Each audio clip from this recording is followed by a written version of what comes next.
growth of his team leading into the season. So I'm very excited about our growth this offseason and what we've been able to do to build our depth to have our program become a lot stronger.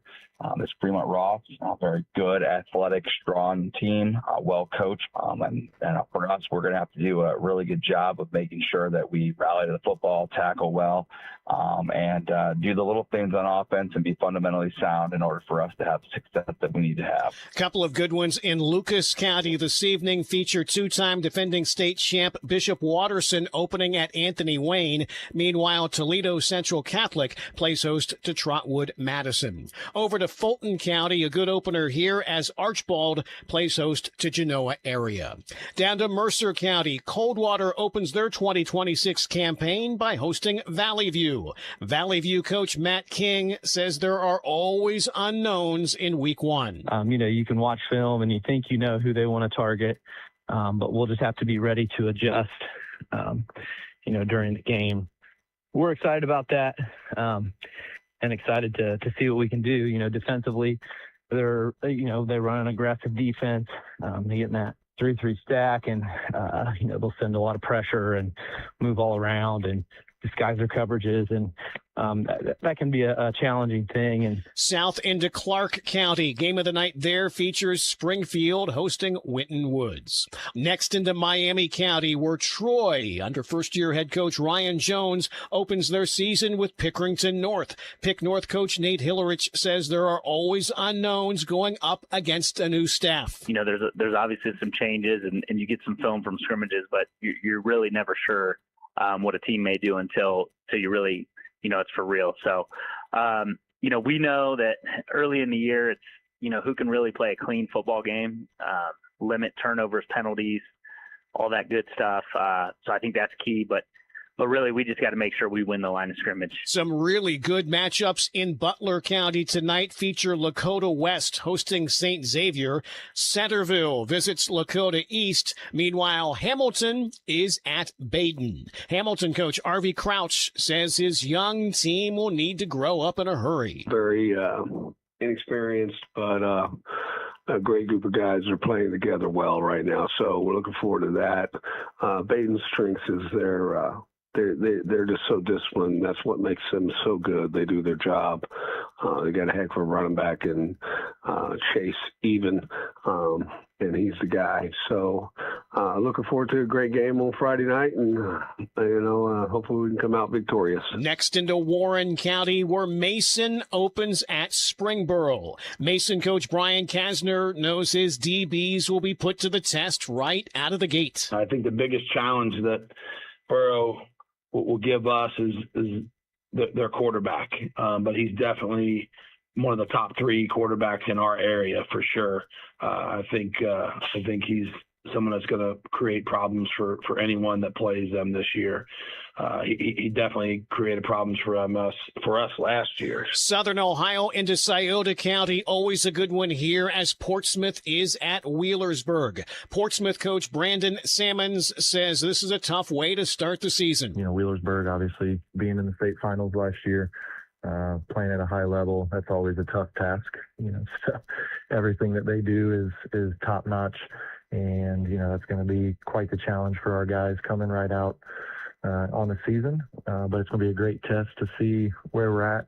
Up to Athens County, where Nelsonville York plays host to Trimble. Nelsonville coach Rusty Richards says both teams have some unknowns. It'll be a work in progress from week to week, but we're facing a tough, gritty team of Trimble. They always, they always hit you. Might not be the biggest, but they're inexperienced. They're a little bit young, so we need to use our experience with our skill positions to help us get a victory for tonight. So it should be a good battle between the two. And a good one to close things out in Washington County features Fort Fry hosting Ridgewood. And we'll be back to wrap up this week's edition of the Ohio Education Association Tonight in High School Football, presented by Ohio for Responsible Gambling, next on the Ohio News Network. 2 hours ago, Kyle arrived at the bar. Hey, what's everyone drinking? 30 minutes ago, Kyle got his friends another round of drinks. Cheers! 5 minutes ago, Kyle decided to drive home drunk. A minute ago, a law enforcement officer pulled up behind Kyle. Sir, have you been drinking tonight? A chain of events that began 2 hours ago is about to change Kyle's whole world. Drive sober or get pulled over. Paid for by NHTSA. And now, Public Education Matters with Ohio Education Association President Jeff Wensing. We might be in back-to-school mode right now, but Election Day is just around the corner. Ohio's public schools are a vital part of our communities, and what happens at the ballot box this November will have a lasting impact on the future of our public schools. Make sure your voter registration is up to date by October 5th because public education matters. Vote. Public Education Matters, brought to you by the Ohio Education Association. This is Lorraine from Buckeye Stoves. We are the cozy way to save. We invite you to stop by our showroom on State Route 95 in Fredericktown to see live burning wood, pellet, and gas displays. We can help you find the perfect alternative heating source to meet your needs. Buckeye Stoves, we will bring that heat. Good luck to all the local teams. BuckeyeStoves.com. Buckeye Stoves, the cozy way to save. Healthcare. Where do you start? Family medicine, or primary care, is the key for you and your family at every stage of life. At Knox Community Hospital, our family medicine providers are here for your routine checkups, preventative screenings, treating minor injuries, and ensuring your kids stay healthy as they grow. New patients are welcome at all locations in Mount Vernon, Fredericktown, and Centerburg. Knox Community Hospital, in the community, for the community. Go to kch.org. This is Lorraine from Buckeye Stoves. We are the cozy way to save. We invite you to stop by our showroom on State Route 95 in Fredericktown to see live burning wood, pellet, and gas displays. We can help you find the perfect alternative heating source to meet your needs. Buckeye Stoves, we will bring that heat. Good luck to all the local teams. BuckeyeStoves.com. Buckeye Stoves, the cozy way to save. This is ONN. And that'll put a wrap on week one of tonight in high school football. As always, wherever your team's in action, hopefully they're going to come out on top. For Ryan Baker, I'm Skip Mossick. Enjoy your game broadcast. This is the Ohio News Network. This has been the Ohio Education Association Tonight in High School Football. Presented by Ohio for Responsible Gambling from the Ohio News Network. Everyone deserves to feel safe, respected, and supported. If you or someone you care about is experiencing domestic violence, sexual assault, or human trafficking, New Directions is here. Our free and confidential services include emergency shelter, advocacy, safety planning, and connections to resources, all centered around your needs. Call or text New Directions 24/7 crisis hotline at 740-397-4357. Help is available. New Directions provides resources for safety, healing, and freedom here in Knox County. Hi, it's Whitney from Danville Outdoors, the destination for folks across the region who live for the woods and the water. Our store in Danville has the best selection around, so stock up on everything from deer feed to practice targets. When that 10-point buck finally steps into range, you'll be ready. Before you go outdoors, come in and see us at Danville Outdoors. You're going to love our brand new building, South Market Street in Danville, DanvilleOutdoors.com. When the home team is driving and looking to score, the People's Bank helps you achieve even more. For families at home or a local storefront, we tackle your goals so you don't have to punt. With checking and savings for you and your business, and all types of loans to help you achieve it. From the stadium lights to the Main Street view, we're banking on growth and we're banking on you. The People's Bank in Mount Vernon and Gambier. Find us on Facebook, 740-397-7922. Big enough to serve you, small enough to know you. It's time for the Mount Vernon Nazarene University Friday Night Lights right here on WMVO. Coming to you live on 100.9 FM, 93.7 HD2, as well as streaming on the WMVO Facebook page and YouTube channel. Friday Night Lights is brought to you in part by our title sponsor, Mount Vernon Nazarene University, as well as Green Automotive Repair, Alumni Roofing, Ariel Corporation, Griffin Insurance, Mike Pillow with LPT Realty, People's Bank of Gambier, Utica Feed and Hardware, Velvet Ice Cream, Mid-Ohio Power Sports and Golf Cars, Danville Outdoors, Danville Feed Supply Hardware and Lumber, Country Country Court Skilled Nursing Center, the Living Center Senior Apartments, Marengo Hardware, Knox County Veteran Services, Buckeye Stoves and Buckeye Roofing, Talk Roarin' Motors, New Direction Shelter of Knox County, Schaefer Industries, K&S Towing and Repair, as well as Knox Community Hospital. Now to Kyle Kerstetter and Will Hartley for the call of tonight's game. And welcome into week number 1 of the 2026 high school football season. I'm Kyle Kerster along with Will Hartley as we bring you opening week action here from Utica, Ohio, nestled in the far eastern reaches of the foothills of the Appalachian Mountains up on the northern tip of Licking County. And Will, two teams coming in kind of looking to build off of last season in terms of the Centerburg Trojans, 10-2, 7-0 in conference, got into the third round of the playoffs before losing to a powerful Colonel Crawford team. Utica building momentum. They've had a struggle here in their history of their program. The last couple seasons, they've been able to get more and more wins, and they're really confident in the senior group along with some of the contributors from the underclass to build on and to also give them, production this season as well. Yeah, I think if you look at Centerburg, Centerburg's going to be breaking in a new quarterback this year in Carter Wagner. Blake Ball was he had significant experience for them on a team that went 10-2 last year. They were KMAC champs, and as you said, went to the third round of the playoffs before bowing out against a really good Colonel Crawford team. Utica up and down season, as you said. Utica always has a very athletic team. Aaron Hayes comes back as quarterback. He had a productive year last year. They're just an up and down team. I think they just want to build a little bit more consistency. We had them last year up at Danville, and they put a whipping on Danville. So they've shown against these better teams in the area that they can perform and they can win those games. It's just being more consistent, building that consistency. Indeed, consistency is always what gets you through life, no matter whether you're on the field or not. And we will come back to talk more about these games as we are in the pregame show for the Mount Vernon Nazarene University Friday Night Lights on WNVO.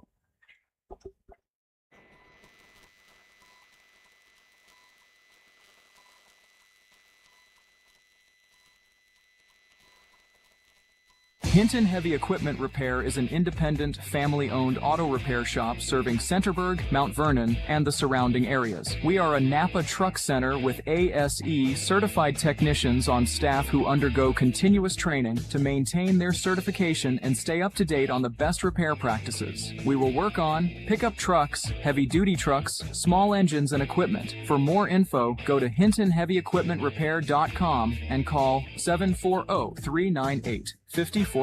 Friday Night Lights, packed stands, and our hometown team taking the field. It doesn't get much better than that. Except maybe a shopping spree at Dean's Jewelry. Well, okay, you got me there, Mom. Sorry, Cole. Couldn't resist. Please continue. At Dean's Jewelry, we're proud to support our local high school athletes. Their hard work, dedication, and commitment to their team. So play hard, play together, and have a great season. We'll be cheering you on. Dean's Jewelry, family-owned, community-driven, and proud to support our hometown team. Green Automotive Repair, where your car gets the royal treatment. Jimmy Green and his team are on a mission to deliver service so good, even your car will want to shake hands. They offer everything from routine checkups to major overhauls. So whether your car needs a complete brake job or new tires, roll on down to Green Automotive Repair. This is Jimmy at Green Automotive Repair, 506 Harcourt Road, Mount Vernon. Good luck to all the student athletes. Expert DIYer, rookie renovator, get all the stuff you'll need from people who know how to use it at Danville Feed and Supply Hardware and Lumberyard. You'll find everything from commercial and custom feed to paint and plumbing. If you're not quite sure what you need, these friendly folks are happy to help. Grab your list of projects and come on down to the bigger, better Danville Feed and Supply Hardware and Lumberyard, all in one building on South Market Street in Danville. Looking for a fun place to gather and enjoy something delicious? Visit TK's Ice Cream and Sweets. Enjoy Round Hill Dairy Hard Dip Ice Cream, soft serve, sundaes, Freddy Blast, and more. Hungry? Try one of our unique Coney dogs or build your own. With accessible indoor seating on both levels, an outdoor patio, and a fun upstairs hangout space, there's something for everyone. Visit us at 13 East College Street in Fredericktown and follow TK's on social media. TK's Ice Cream and Sweets. Scoops, smiles, and sweet memories. Want a rugged, well-equipped 6-seat utility side-by-side with heat and air conditioning? Try the CF Moto U-Force U10 XL Pro Highland at Mid-Ohio Power Sports. Designed with a powerful engine, rugged suspension, premium cab delivering year-round comfort. Ridiculously well-equipped. Wild outside, Highland inside. MSRP $27,499. Choose CF Moto and experience more. Your next great ride starts at Mid-Ohio Power Sports. CF Moto recreational vehicles are intended for off-road use only and can be dangerous to operate. Review all product manuals, labels, and safety information. And welcome back at Utica High School as we get ready for the week number 1 kickoff between the Utica Redskins and the Centerburg Trojans. And Will, you were talking before the break there a little bit about Aaron Hayes with Utica. Last year he had a couple of great games. He had the injury bug that was hitting him a little bit last year.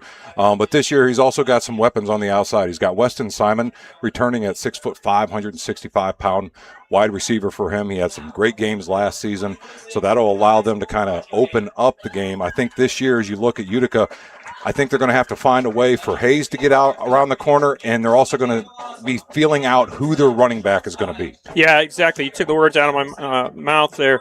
You know, Aaron Hayes, big kid, big physical kid, 6'1", 210. They like to run the football with him. As you said, he's got some nice targets on the outside. Simon's 6'5", Dugan is 6'4", so those are big kids. They're probably going to create some mismatches. But who's that other running threat going to be in the backfield? I think that's something that they got to figure out who's going to complement Hayes in that backfield. And then on the other side, defensively, as they've grown and they've matured on this team, the middle of that line, the middle linebackers are very strong for them. They are ones that are going to be able to put the pressure on Centerburg. And when we come back from break, we'll talk a little bit about Centerburg. You're listening to WMVO Friday Night Lights, brought to you by Mount Vernon Nazarene University. End your job search today. Ariel Corporation, with locations in Mount Vernon, Newark, and Akron, is hiring machinists and multi-craft maintenance technicians for our production teams. We are also looking for mechanics to join our assembly team. If you're seeking a change, come experience our 3- and 4-day full-time work weeks, excellent benefits, training opportunities, and profit-sharing bonuses. Apply now at arielcorp.com. That's ARIELCORP.com. When the home team is driving and looking to score, the People's Bank helps you achieve even more. For families at home or a local storefront, we tackle your goals so you don't have to punt. With checking and savings for you and your business, and all types of loans to help you achieve it. From the stadium lights to the Main Street view, we're banking on growth and we're banking on you. The People's Bank in Mount Vernon and Gambier. Find us on Facebook, 740-397-7922. Big enough to serve you, small enough to know you. At Dean's Jewelry, we believe being a family-owned business means a whole lot more than having our name on the door. It means being part of the community that we call home, supporting local organizations, cheering on our kids, and helping our neighbors celebrate life's special moments. And when you shop local, you're supporting local families and helping our entire community shine. Thank you for choosing Dean's and allowing us to support the community that supports us. Looking for a rugged, well-equipped 3-seat utility side-by-side with heat and air conditioning? Check out the CF Moto U-Force U10 Pro Highland at Mid-Ohio Power Sports. Designed with a powerful engine, rugged suspension, and premium cab delivering year-round comfort. Ridiculously well-equipped. Wild outside, Highland inside. MSRP $24,999. Choose CF Moto and experience more. Your next great ride starts at Mid-Ohio Power Sports. CF Moto recreational vehicles are intended for off-road use only and can be dangerous to operate. Review all product manuals, labels, and safety information before operating. Always wear your safety gear and never operate a CF Moto vehicle under the influence of alcohol or drugs. Visit cfmotousa.com for complete training and safety guidelines. Green Automotive Repair, where your car gets the royal treatment. Jimmy Green and his team are on a mission to deliver service so good, even your car will want to shake hands. They offer everything from routine checkups to major overhauls. So whether your car needs a complete brake job or new tires, roll on down to Green Automotive Repair. This is Jimmy at Green Automotive Repair, 506 Harcourt Road, Mount Vernon. Good luck to all the student athletes. Whether it's your home, farm, auto, business, RV, or boat, Griffin Insurance has you covered.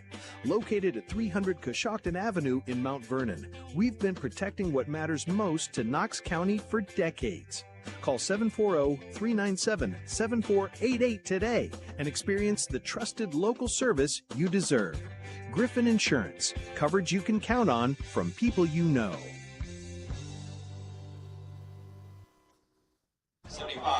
And welcome back to the Mount Vernon Nazarene University Friday Night Lights as we get ready for Utica versus Centerburg. And now we switch sides over to Centerburg. And on their side, as you said, Will, they lost their quarterback, but one kid that they did retain was Miles Marshall. Yeah, they got a lot of weapons coming back on offense. Miles Marshall, Eli Indiciani, Jackson Ballinger. So Carter Wagner, he's got a lot of guys that he's going to be able to spread the ball around with. They also have the nucleus of their offensive line back. So, a team that had a lot of success last year, if they can break in this quarterback and he starts having success, and also he's got guys that he can lean on. He's not going to have to do everything. They could pick up right where they left off last year. And speaking of picking up where they left off last year, Miles Marshall will be one of those kids that he's looking to lean on. Averaged 123 yards on the ground. He averaged another 20 yards in the air in reception. Was their leading receiver, leading touchdown scorer. And then as we were talking earlier, the big number 81, as you were mentioning, is going to be going to Florida. So that is going to be a talent that the Utica Redskins are going to have to really make sure they know where he's at all times out on that field, as they will look to exploit that matchup anytime they can, as he's a 6'5", 235-pound tight end for the Trojans. So it should be a game where you're going to get the normal first weeks. You're going to have the normal offsides, the holdings. But as you were mentioning, it'll be interesting to see how the cramps play out. The sun's beating down on the field right now, and as you went down there and tested the field, the conditions are looking kind of how you would expect after all the rain. Yeah, definitely. The rain has impacted on this grass field here. It's a little stodgy, a little soft. It'll be interesting to see, especially in the second half after you played a half on it and the dew sets in. Is traction going to be an issue? And as you mentioned, early in the season, it's all those customary type of mistakes. You want to try and minimize those. A team that can minimize those first game jitters is usually going to be the team that's going to have more success. And then also things such as injuries, bumps and bruises, and those cramps. You want to minimize those as well. So the key will be the water. How much H2O did they intake throughout the last couple days as we get ready here under 10 minutes till kickoff, as you are listening to the Mount Vernon Nazarene University Friday Night Lights on WNVO.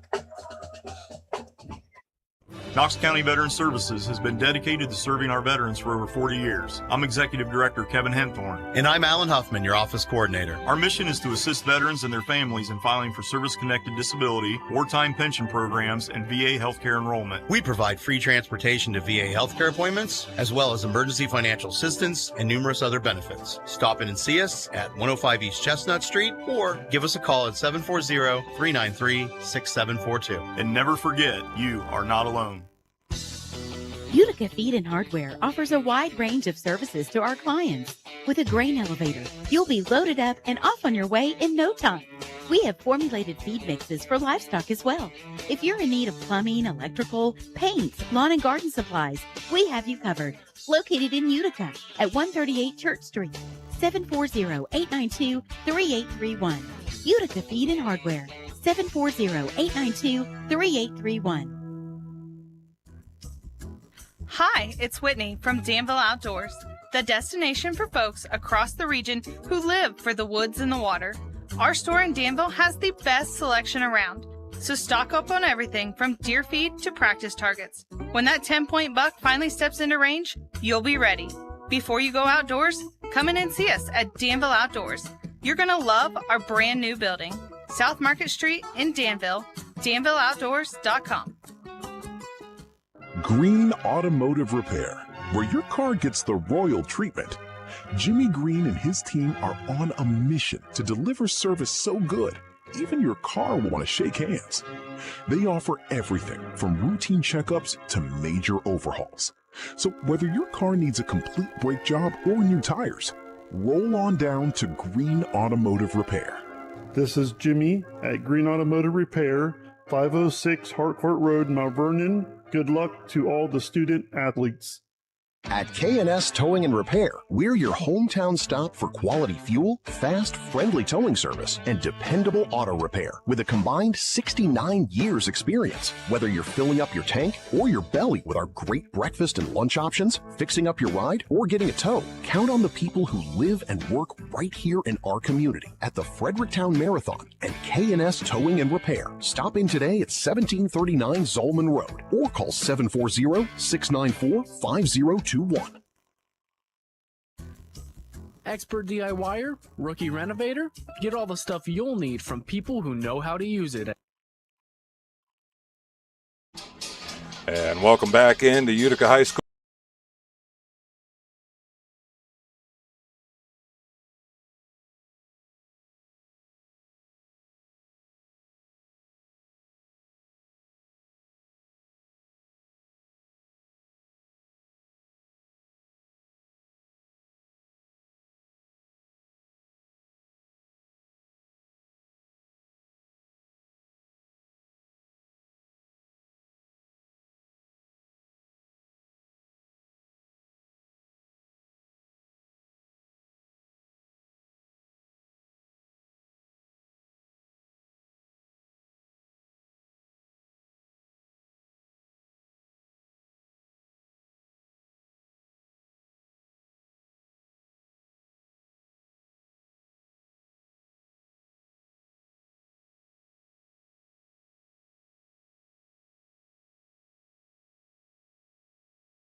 Got me there, Mom. Sorry, Cole. Couldn't resist. Please continue. At Dean's Jewelry, we're proud to support our local high school athletes. Their hard work, dedication, and commitment to their team. So play hard, play together, and have a great season. We'll be cheering you on. Dean's Jewelry, family-owned, community-driven, and proud to support our hometown team. Hinton Heavy Equipment Repair is an independent, family-owned auto repair shop serving Centerburg, Mount Vernon, and the surrounding areas. We are a Napa truck center with ASE certified technicians on staff who undergo continuous training to maintain their certification and stay up to date on the best repair practices. We will work on pickup trucks, heavy-duty trucks, small engines, and equipment. For more info, go to hintonheavyequipmentrepair.com and call 740-398-5041. And we are ready for week number 1 kickoff here on WNVO, brought to you by Mount Vernon Nazarene University, Friday Night Lights. I'm Kyle Kerstetter again with Will Hartley as we get set here. I believe Utica is kicking off to start this game. Did you catch that, Will? Yeah, I actually didn't catch the toss. So I guess we're going to find out together here. Yeah, we will. I think you're right. I think it looks like Utica's going to kick off. We'll work on that. And again, it is a beautiful day out here in Utica as the sun starts to set over the far hills. Again, we'd like to thank all our sponsors: Green Automotive Repair, Alumni Roofing, Ariel Corporation, Griffin Insurance, Mike Pillow LPT Realty, People's Bank of Gambier, Utica Feed and Hardware, Velvet Ice Cream, Mid-Ohio Power Sports and Golf Cars, Buckeye Stoves and Buckeye Roofing, Schaefer Industries, K&S Towing and Repair, Knox Community Hospital, Dean's Jewelry, and Hinton Heavy Equipment Repair. So we are getting set here as the teams both now take the field. Utica will be kicking off. And back deep for Centerburg. Miles Marshall and Indy Ciani. So Miles will get an opportunity right out of the bat to show off what his athleticism can do. So the officials come set, finally hand off the football to the kicker for the Redskins. Looks like that is going to be Landon Hartstein, if I'm seeing his numbers correctly. That's 36. Nope, he is not listed, folks. He is a mystery kicker. But from what I hear, he's got a leg like a mule. Whistle is blown as he approaches, gets his right foot into it. It's a low end-over-end kick. It's going to bounce about to 20 inside the 10 and be picked up over there on the far side, taken right up the middle. He's got a crease, and then he's going to go down right about the 24-yard line, and it'll be 1st and 10. Nice return by Indy Ciani. We'll see how Utica's able to stand up to the speed that Centerburg's going to put on the field here. So Centerburg doing their typical huddle off the sideline, come right up to the line of scrimmage. As Carter Wagner comes set in a empty backfield formation, 3 split out far side right, 1 to the left and 1 in tight on the left. Utica employing a 4-man defensive front as they come set now and look over the coverage. Wagner barking out the signals, man in motion from left to right, fakes the handoff to him. He's looking one-on-one downfield, and he's going for the big tight end and off his fingertips and incomplete. Yeah, as you said, they went play-action pass there. They faked that jet sweep, tried to match up the big tight end on the edge, just missed it. That was good coverage down the far sideline as he was step to step. I believe that was Gavin Dugan. As that is a nice matchup, as Gavin Dugan does not give up much height. He's coming in at 6'4", 165, as opposed to 6'5", 235. Marshall in the backfield now on the left-hand hip as Wagner comes set. Shotgun formation, 3 split out far right.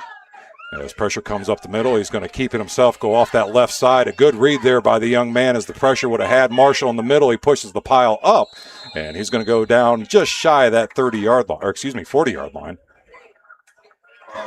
Yes, still good gain, brings up a real manageable 3rd down here. So 3rd down, we're going to call it, about 3? Yeah, short 3. As the Trojans look to the far sideline for the signal. They come set. Wagner again with Marshall in the backfield on his left-hand hip. 1 split out far left, 1 split to the right. Looks over the defense. Barks out a couple extra orders. Finally comes set. Lets the play clock run down, trying to see if maybe they can draw him offside, a free 1st down, which is a different play on a 3rd, but we'll see what they come up with now as he shifts Marshall to his right-hand hip. Now a little more pressure as he picks, gets it. He's going to pitch it to Marshall to the outside. A nice block there, but a good job down the line in pursuit as I believe, again, Gavin Dugan came in for the tackle. Great play. Nice open field tackle, good inside-out pursuit. And that'll keep him just shy of that 1st down marker by about a yard. I would think you're at that spot in the field where you're willing to go for it. Yeah, it's always interesting early in the season. And that's what it looks like they're going to attempt to do here now. Coach Colella going to roll the dice here. Come to the line of scrimmage. Marshall on the right-hand hip of Wagner. Watch the hard count. 2 split left, 1 to the near side right in the form of Ballinger. He now moves Marshall over on his left-hand side, takes the snap. He's going to look Marshall's way. He's going to hit him on a little swing route. He's got 1 man to beat, and he gets past him. He's got the crease. He's down inside the 50. It's a foot race, folks, and nobody else came along. Miles Marshall, touchdown, Trojans. Wow. He was just able to break that initial tackle. Looked like the Utica defender had the angle there for a second, but Marshall just ran away from it, showed that speed. Gets down the edge for about a 60-yard touchdown. Game of inches, folks, as he was looked to be wrapped up in the backfield. Jackson Hampshire was right there, but unfortunately the young man could not bring him down, as Marshall did a great job keeping his feet and was able to get to that crease all the way down the field for a 61-yard touchdown reception. So Centerburg is now up 6-0 as they come out on the field for the extra point. Brand Fravel will do the kicking duties. As the ball snap, kick is up, kick is good. It is. So our score here is Centerburg 7, Utica nothing. You're listening to the Mount Vernon Nazarene Friday Night Lights on WNVO. End your job search today. Ariel Corporation, with locations in Mount Vernon, Newark, and Akron, is hiring machinists and multi-craft maintenance technicians for our production teams. We are also looking for mechanics to join our assembly team. If you're seeking a change, come experience our 3- and 4-day full-time work weeks, excellent benefits, training opportunities, and profit-sharing bonuses. Apply now at arielcorp.com. That's ARIELCORP.com. At K&S Towing and Repair, we're your hometown stop for quality fuel, fast, friendly towing service, and dependable auto repair with a combined 69 years experience. Whether you're filling up your tank or your belly with our great breakfast and lunch options, fixing up your ride, or getting a tow, count on the people who live and work right here in our community at the Fredericktown Marathon and K&S Towing and Repair. Stop in today at 1739 Zolman Road or call 740-694-5021. Want a rugged, well-equipped 6-seat utility side-by-side with heat and air conditioning? Try the CF Moto U-Force U10 XL Pro Highland at Mid-Ohio Power Sports. Designed with a powerful engine, rugged suspension, premium cab delivering. And welcome back as we are set for the kickoff after Centerburg's 61-yard touchdown score as they lead 7-0. Coach Colella gambles there on the 4th down, pays off for the Trojans. So high end over end kick's going to be bobbled and taken on the far side of the field by Dalton Rodensnyer as he's going to try to get back to the middle of the field, and I don't think he had the blocking he hoped for as he gets knocked down right about the 11-yard line. Yeah, good coverage there by the Trojans. See what the Utica O can do here as they come out. Now, important thing to remember as you're a Redskin fan out there listening, the Redskins need to not try to match that big play. Just do what works for them. Don't try to get into a shootout right off the bat here and get outside of your normal game plan. So they'll come set as Hayes is in quarterback. He's in the shotgun formation. Looks over the defense, 3 to the right, 1 split left. Takes a snap, turns, fakes the handoff. He's going to keep it himself off that left side. He makes a man miss, hits another defender and drives his shoulder into him. And he'll give him plenty of breathing room out to the 20-yard line. Good physical run there by Hayes. So one thing he can do, he can bang it up inside. Good first down yardage. That'll bring up a 2nd down and 5 now for the Redskins. Again, shotgun formation. McInturf is going to be in the backfield with Hayes. 2 split out far side right. 2 bunched in on the near side left. Moves McInturf to his right hip, takes it, hands it off. McInturf, slow stutter step, drops his shoulder into one defender, pushes him up to the 25, and finally is dragged down by a host of Trojans.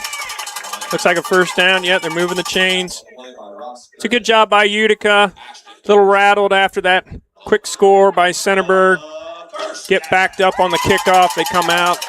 2 plays. Nice first down. Got a little bit of breathing room here. The play calls come in from the sidelines. They don't huddle. Everybody just looks down at the band, gets the color scheme, and goes. Shotgun formation, 3 right, 1 near side left as McInturf steps up to the right-hand side.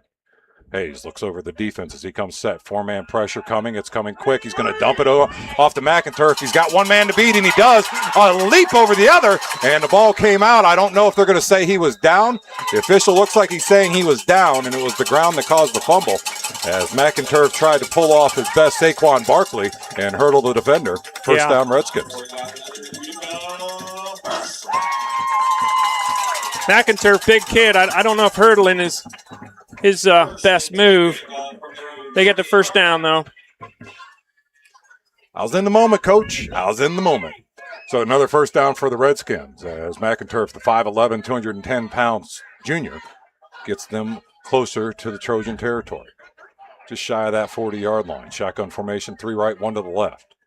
McInturf on the right-hand side. He gets the ball again, this time right up the middle. The defender missed as he dropped his shoulder through the linebacker out to the 45, and a nice gain on first down. Yeah, nice little inside trap there to the fullback. Good north-south running. So Utica doing a good job answering Centerburg right here. Staying patient are the Redskins as their offense is at a nice methodical pace. Play finally comes in. They're getting ready to get set. Two tight on the far side. 2 split out here near side left. McInturf on the left-hand hip of Hayes as he barks out a signal. He's going to keep it. He's going to roll. He's going to look. He's going to dump it. He's got a receiver at the 50 into the 45, and he's driven out of bounds as Dalton Runsteiner on the reception. Nice little pitch and catch. Taking what the defense gives them. Another first down. Nice little change of pace as they had been hitting them steady with a diet of run between Hayes and McInturf. Did a good job just kind of rolling out of the pocket, dropping it right over the first line of defense and catching his receiver on a little out route. So shotgun formation again. McInturf on the left-hand side as he's got 3 left, 1 to the right, sends a man in motion to the right, gives it to McInturf, cuts back to the left, makes a man miss, piles it forward, and he'll be down again for another first down as he pushes that ball right to the 30-yard line of Centerburg. Another nice physical run. McInturf does a really good job of getting low, getting his pads ahead of his body, keeps his feet going, getting good movement from the line too. The line's doing a really good job here early.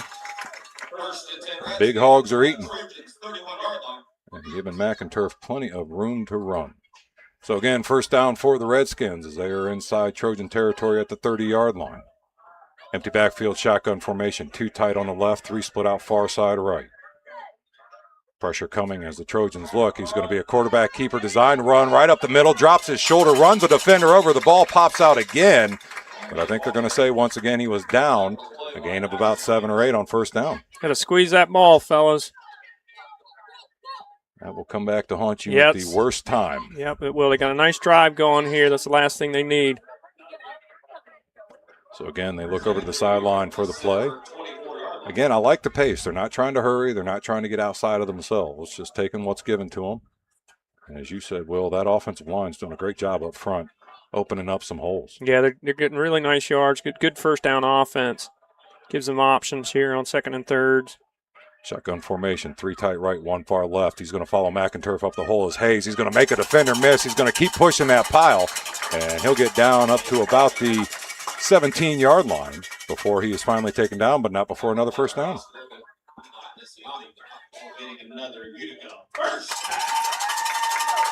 And right now, that defensive line for the Trojans is struggling to find some kind of continuity.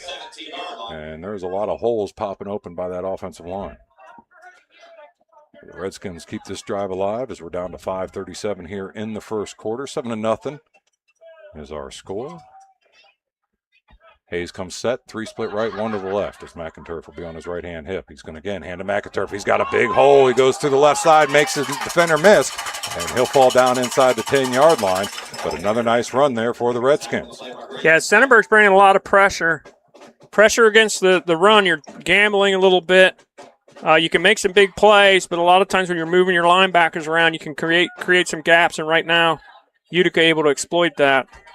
Exploited it to the fact that they are now inside the New Direction shelter of Knox County red zone. As they get ready to try to punch it in and get a score of their own. And so far today, number 65, A.J. Buckenberger, is having a heck of a game on the line. Mays is going to keep it himself off that left side again behind Buckenberger. He keeps the leg going, and they're going to say he was just shy. Stopped at about the 2-yard line inside the red zone. Nichols on the tackle there. The white baby powder is starting to creep its way out across the field as the the student section. He showed up in force here tonight. So it's 1st and goal for the Redskins. Ball's at the 3-yard line. 7-0 is our score with 4:25 to go here in the quarter. Again, shotgun formation. Empty backfield as he's going to have 2 left, 3 split out far side to the right. Hayes barks up the signals, takes a snap, low snap. He gets it. He follows the blockers to that left side. He's got the crease. Can he get around the corner? Fumble. And is that a – nope, they said he got in. Nope, touchdown. The official said he got across the line. That's going to be touchdown Redskins. Good drive. So a 3-yard run by Mays makes it 7-6. And a good job by the Redskins of answering the first scoring drive from the Trojans.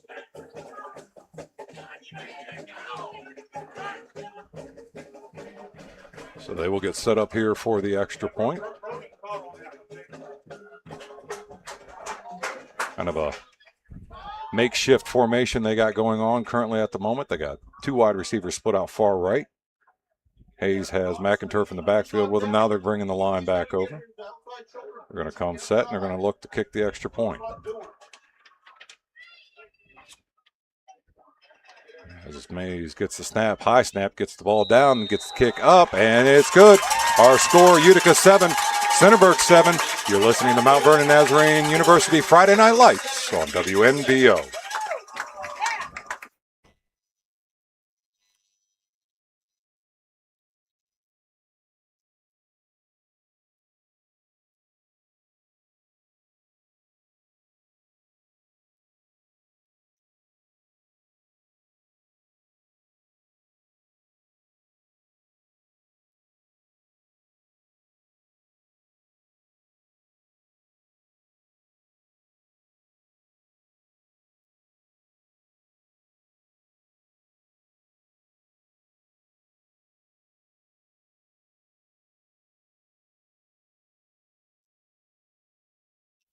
That was a very nice drive. Sorry, we came back a little hot on that one. 90-yard drive.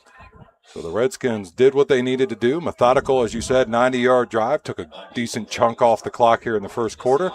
Has it down to 4 minutes. Biro is going to do the kicking for the Redskins as he's got the ball teed up at the 40-yard line. And Marshall is back deep along with Endenciani.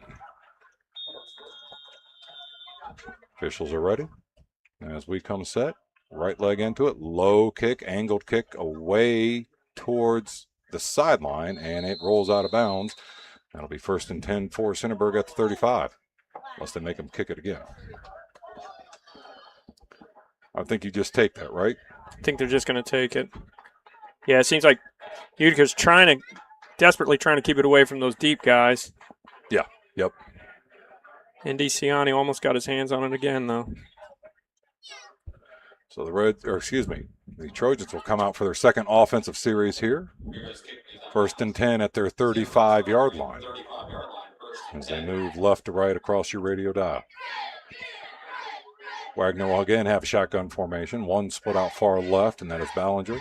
3 over here to the right. Marshall will join him in the backfield. As the officials get the ball set, the chain set, and get ready to blow the play into action. Wagner barks out the signals to the line. Marshall in motion out of the backfield, and what do we got?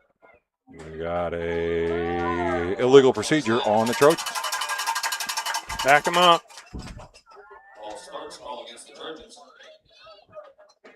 So that's not abnormal in the week 1 games. You have a good first starting drive, and then all of a sudden you come back out, and a little bit of a mental mistake there as he went too soon. So again, shotgun formation, 1 left, 3 to the right. Marshall in the backfield as Wagner looks over that defense. Sends Marshall in motion. He's going to look left. He's going to pump fake. Now he tried to get him on the get and go, and he's got it. He's got his man deep, and it is incomplete. Nope, he hauled it in, and that'll be a first down inside Utica territory at the 47-yard line. Double move by Ballinger. Did a little hitch and go. Able to connect. We saw them try that earlier, and they just barely missed. That one they connect on. Another big gain for Centerburg. Looks like Utica's trying to play man-to-man. Yep, with no safety over top, so we'll see how long that lasts. So it's 1st and 10 for the Trojans. Shotgun formation as Marshall's on the left-hand hip. Wagner's got 1 left, 2 to the right. Checks over the defense. Pressure looks like it's coming right up the middle, and it does. He's going to hand it off, and Marshall's going to get nailed in the backfield as a host of Redskins were able to shoot through. Good penetration. Squeezed it down from the outside in. Nice play. Good job there on defense for the Redskins. Young man number 22, 5'3", 135-pound Grayson Taylor, playing middle linebacker, nose tackle for the Redskins. It's one of the best wrestlers you've ever seen if you get a chance to watch him. Shotgun formation, 3 right, 1 left as Marshall's in the backfield. Marshall now goes in motion as Wagner looks. Pump fakes again, pressure coming. He took a hit, but he got the throw off, and it's caught inside the 30, the 20, a foot race. And once again, nobody invited Utica. Touchdown, Trojans. Right down the seam. Hits his open man. Seemed like there might have been a breakdown in the Utica defense because he seemed awful open. As we mentioned, Utica had been playing man, but there wasn't anybody within 5 yards of him on that pass. Another big play, another big strike touchdown.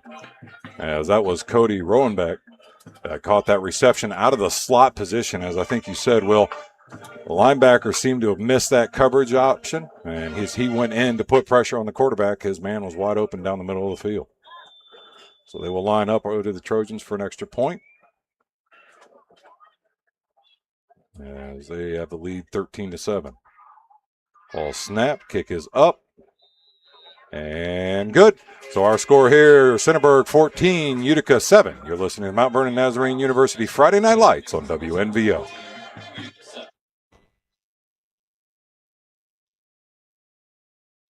Want a rugged, well-equipped 6-seat utility side-by-side with heat and air conditioning? Try the CF Moto U-Force U10 XL Pro Highland at Mid-Ohio Power Sports. Designed with a powerful engine, rugged suspension, premium cab delivering year-round comfort. Ridiculously well-equipped. Wild outside, Highland inside. MSRP $27,499. Choose CF Moto and experience more. Your next great ride starts at Mid-Ohio Power Sports. CF Moto recreational vehicles are intended for off-road use only and can be dangerous to operate. Review all product manuals, labels, and safety information before operating. Always wear your safety gear and never operate a CF Moto vehicle under the influence of alcohol or drugs. Visit cfmotousa.com for complete training and safety guidelines. Want a rugged, well-equipped 6-seat utility side-by-side with heat and air conditioning? Try the CF Moto U-Force U10 XL Pro Highland at Mid-Ohio Power Sports. Designed with a powerful engine, rugged suspension, premium cab delivering year-round comfort. Ridiculously well-equipped. Wild outside, Highland inside. MSRP $27,499. Choose CF Moto and experience more. Your next great ride starts at Mid-Ohio Power Sports. CF Moto recreational vehicles are intended for off-road use only and can be dangerous to operate. Review all product manuals, labels, and safety information before operating. Always wear your safety gear and never operate a CF Moto vehicle under the influence of alcohol or drugs. Visit cfmotousa.com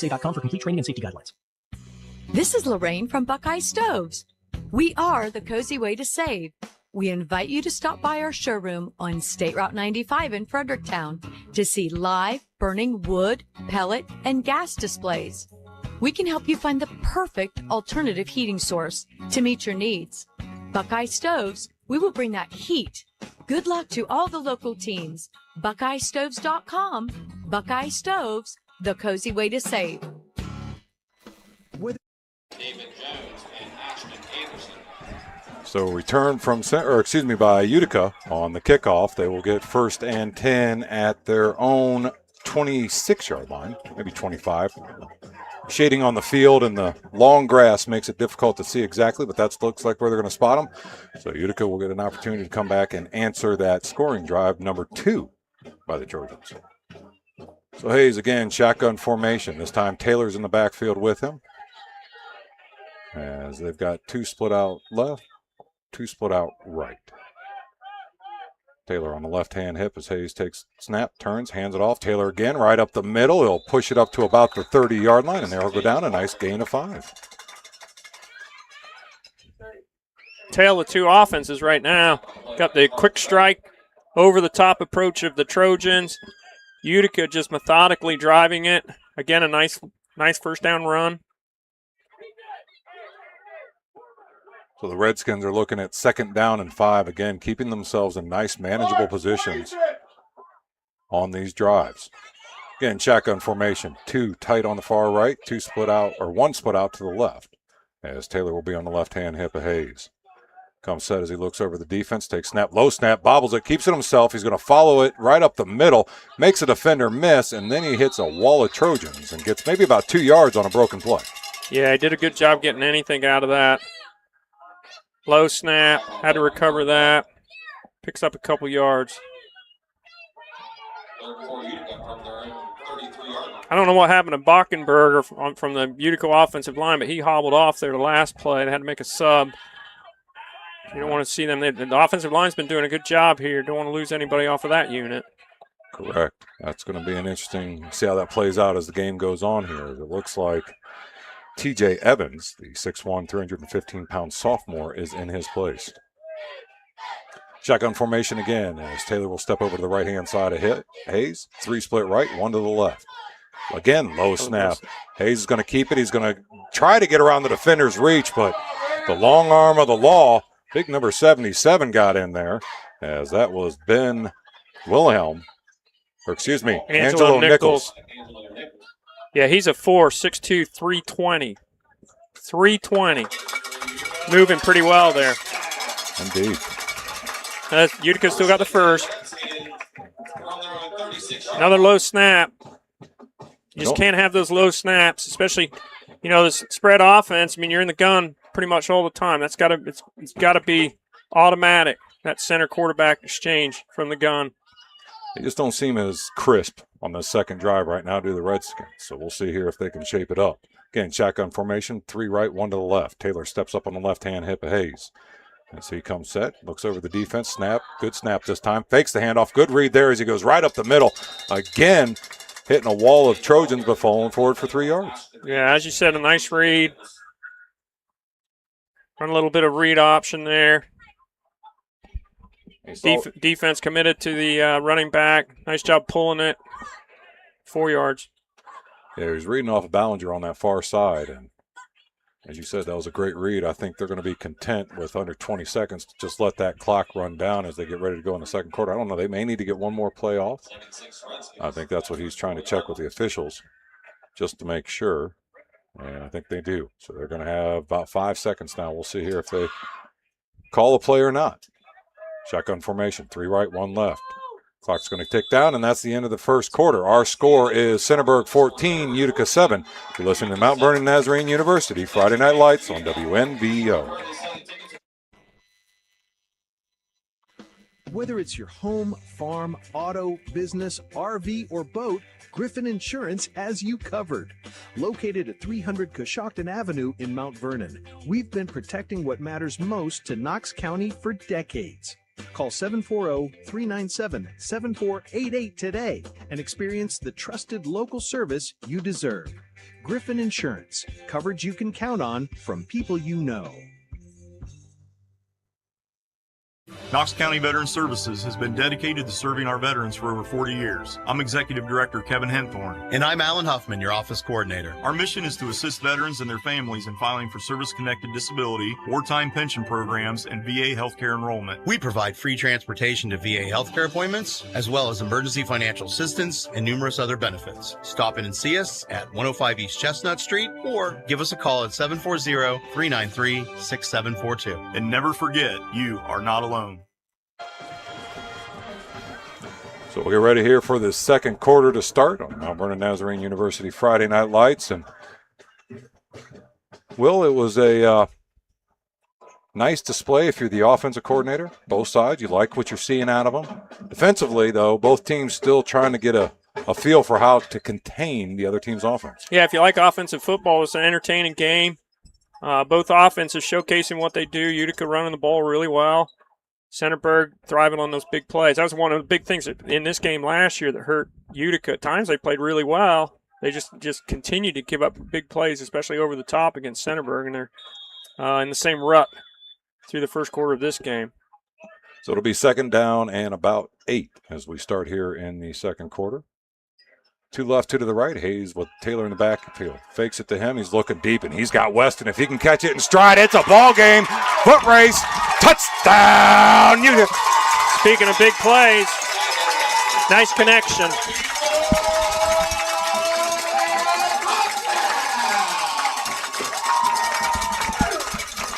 "65 yards over the top."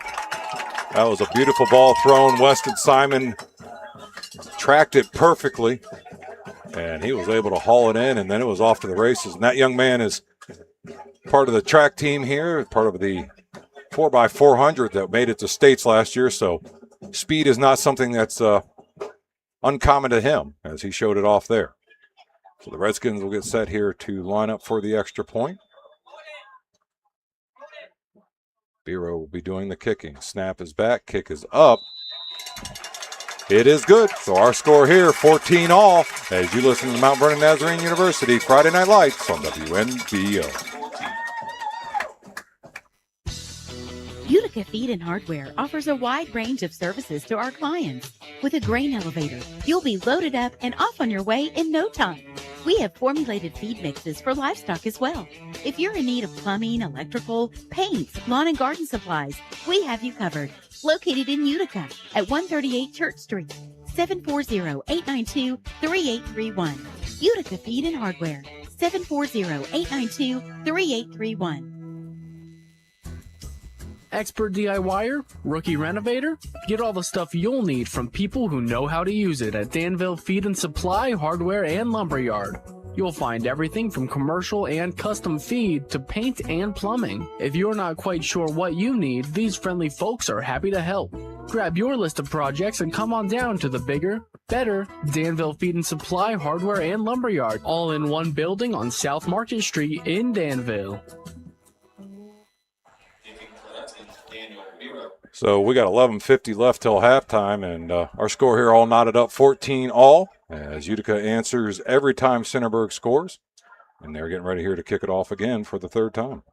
Yeah, Utica must have seen something they liked coming out of the break. They took that big shot play right off the top. They had single coverage, backside post, hit the big wide receiver. Nice play. Yeah, I think what happened there, what they were seeing is they were keying so heavy on the run, the corners were stepping up on the play action. And they took full advantage of that, like he said, for a big play. DeBoer gets his foot into it. It's again angled kick away from Marshall, again out of bounds at about the 15-yard line. And Centerburg will start 1st and 10 at the 35.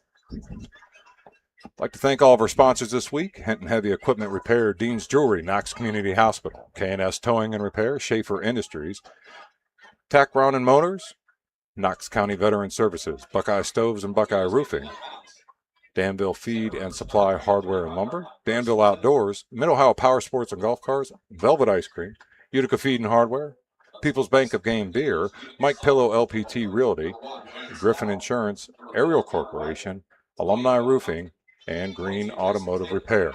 New Directions Shelter of Knox County, and our title sponsor, Mount Vernon Nazarene University.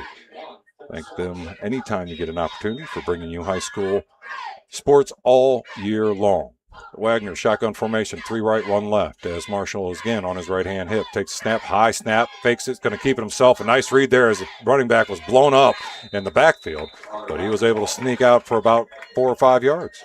Yeah, one of the few runs we've seen from Wagner. Good 6-yard gain. As you said, another read concept there. So again, they look to the sideline. The old school days of getting in a huddle and talking about the play seem to have faded into the distant memory anymore. Yeah, both these teams, they no huddle. It's not a hurry up system, but no huddle. Get everything from the sideline. Go from there. So again, shotgun. He's going to send Marshall out of the backfield to the strong side with 3. He's going to look for Ballinger, and that is going to be a lame duck, and I thought it might get caught. Nice block there as he's got it up to the inside of the 40. We got a flag down right at about the 40. It's probably going to be a holding or a blocking back on the Redskins. But that ball, I don't know if it got tipped or it just didn't come off his fingers well. But a nice interception there. I believe that was Cohen Humphrey who got it. Yeah, great play by Humphrey. Tracing back. I don't know if the quarterback, as you said, it was a short pass. He threw it short, but he did a nice job of tracing back from the backside, coming in and making the play. See what the penalty is here.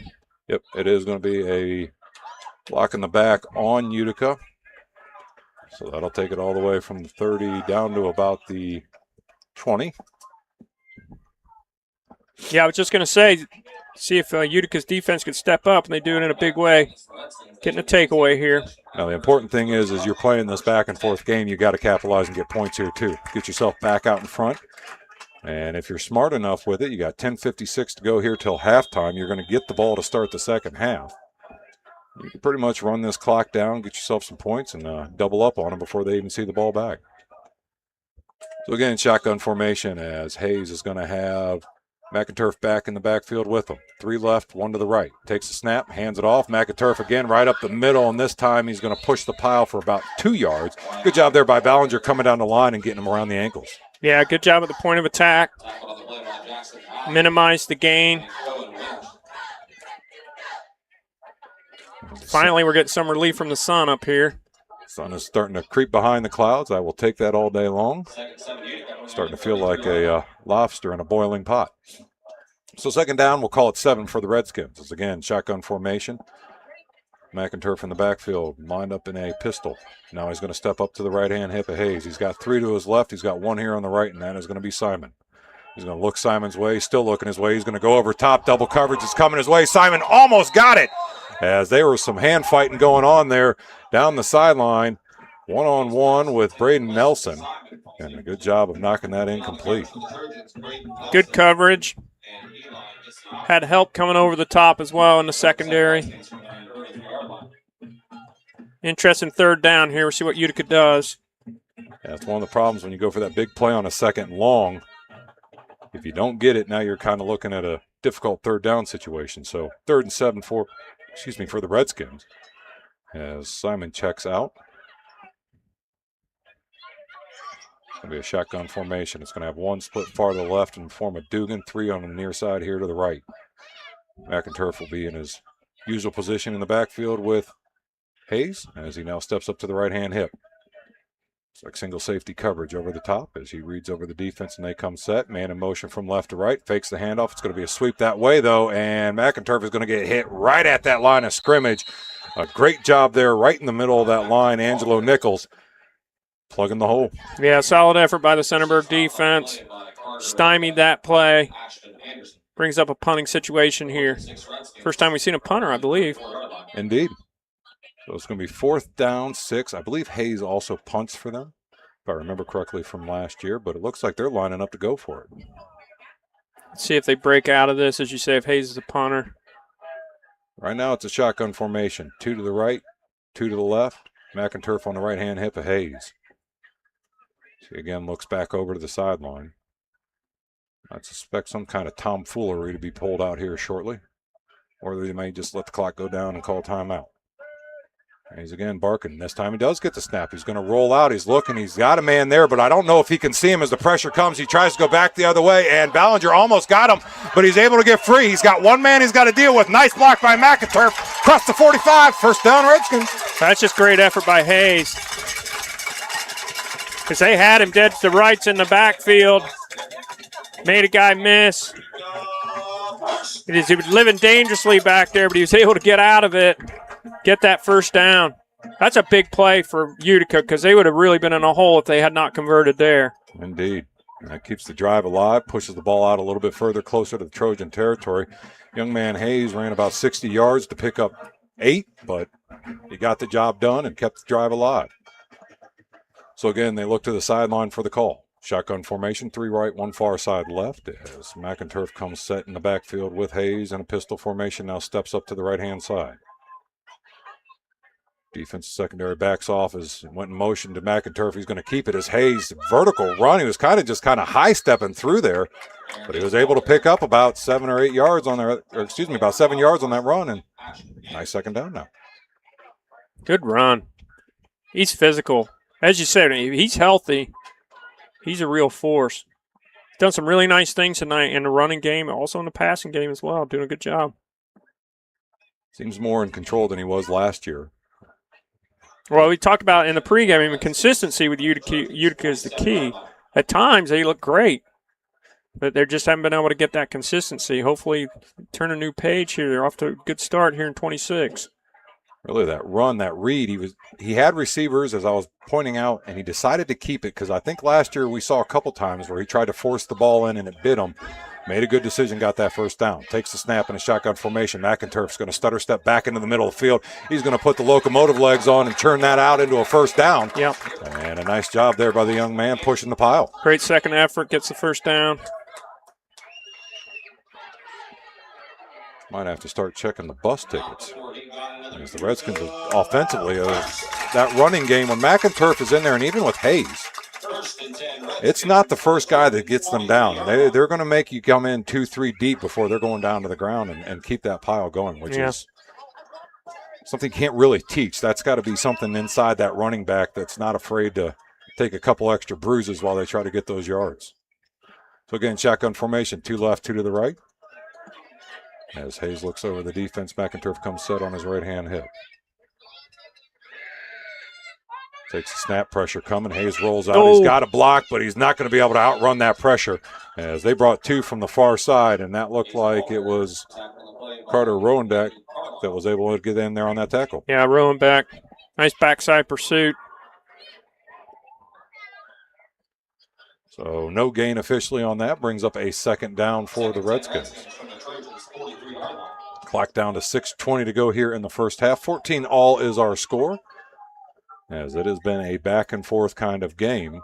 And right now, Redskins are looking to capitalize on an interception turnover mistake from the Trojans. Shotgun formation again, this time 3 left, 1 to the near side right, and Simon. Snap. Quick throw to Simon at the 40. He's going to turn. He's going to get to the outside. And they'll say he stayed in bounds, but a nice gain of about 5 there on second down. Brings up a 3rd and manageable. Good pitch and catch. As you say, brings up a manageable situation here on 3rd. They're probably getting close to being in 2-down territory here. Yeah, I would think so at this stage. Might as well go for it. 5:30 to go here in the first half. Tie ball game. Keep that momentum swing if you can. I tell you, if they can run this down even more and put some points on them before the halftime, that's going to be your uphill sled for the Trojans. So again, shotgun formation, 3 left, 1 right. As Hayes now is going to go ahead and they're going to take a timeout. So we will take a timeout too. You're listening to the Mount Vernon Nazarene University Friday Night Lights on WNVO.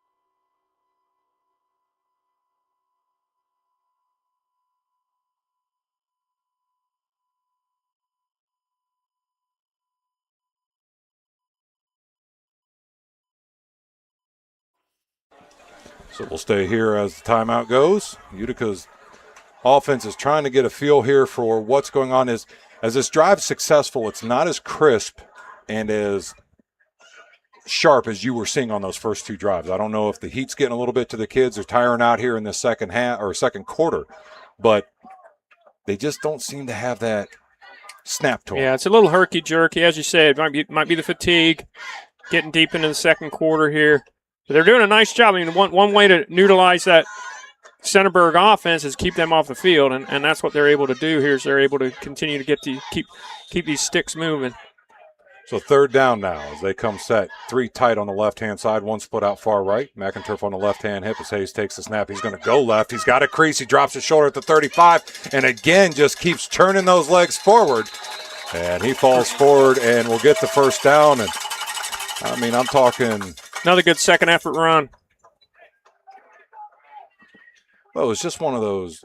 You watch them, and it's that throwback to the Mike Allstotts, the throwback to the Larry Zonkas, the guys that never stopped the legs running, no matter how many bodies piled on top of them, until it just dragged them to the ground. And that's coming to a benefit for the Redskins as they keep these drives alive.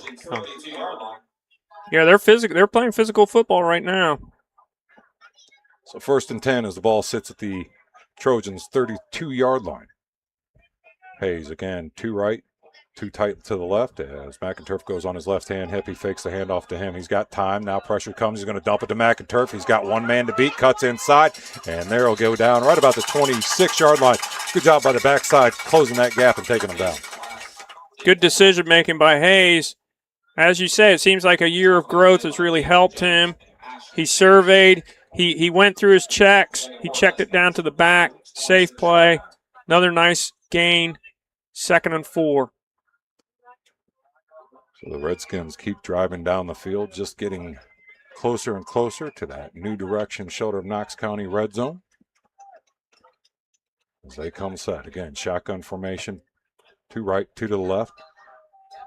McInturf in the back, steps onto the right-hand side as Hayes looks over that defense. Pressure again, looking like it's coming up the middle, picked up by the defense. McInturf made a man miss, But the backside pursuit fell down on top of him along with Nichols for another tackle, and that'll bring up a 3rd down and about 2.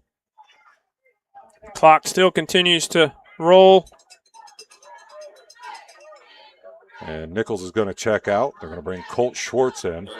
They got Colt Schwartz listed at 5'8". Am I reading? Oh, I'm reading the wrong roster. Sorry, folks. Clark Reed's checking in, a 6'3", 280-pound senior. I was going to say, there is no way that kid's 5'8".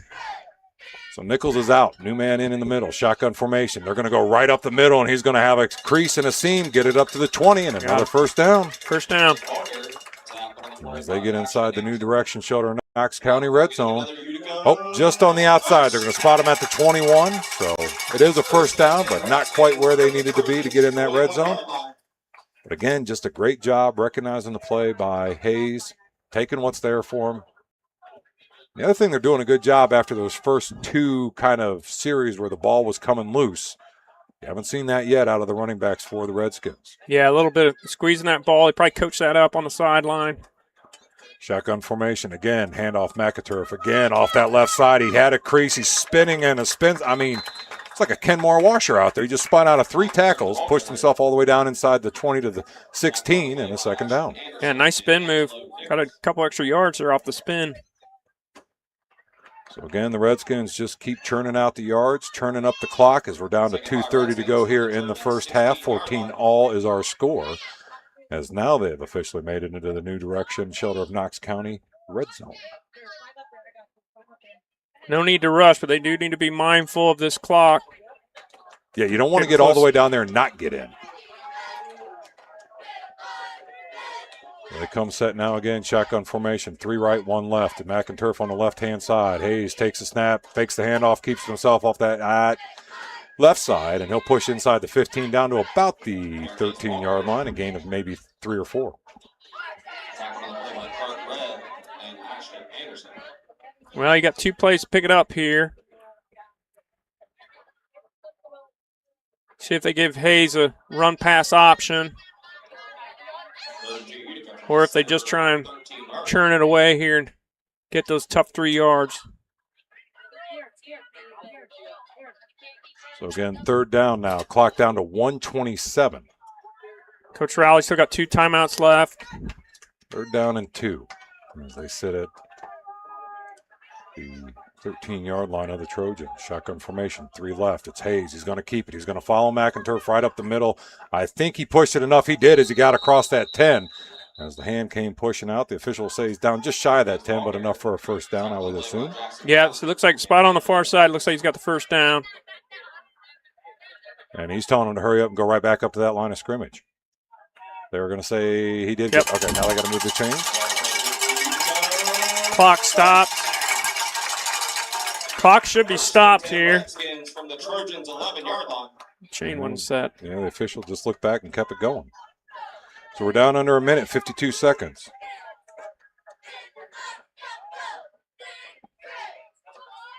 Two left, 2 to the right. Pressure's coming, picked up by McInturf. A good job of spinning out of that, and he was able to pick up some yards, but they're going to say he was down again. And we just talked about that. Looks like timeout Utica. Utica is taking a timeout, so we will take a timeout too. Our score 14-all. You're listening to Mount Vernon Nazarene University Friday Night Lights on WNVO. Green Automotive Repair, where your car gets the royal treatment. Jimmy Green and his team are on a mission to deliver service so good, even your car will want to shake hands. They offer everything from routine checkups to major overhauls. So whether your car needs a complete brake job or new tires, roll on down to Green Automotive Repair.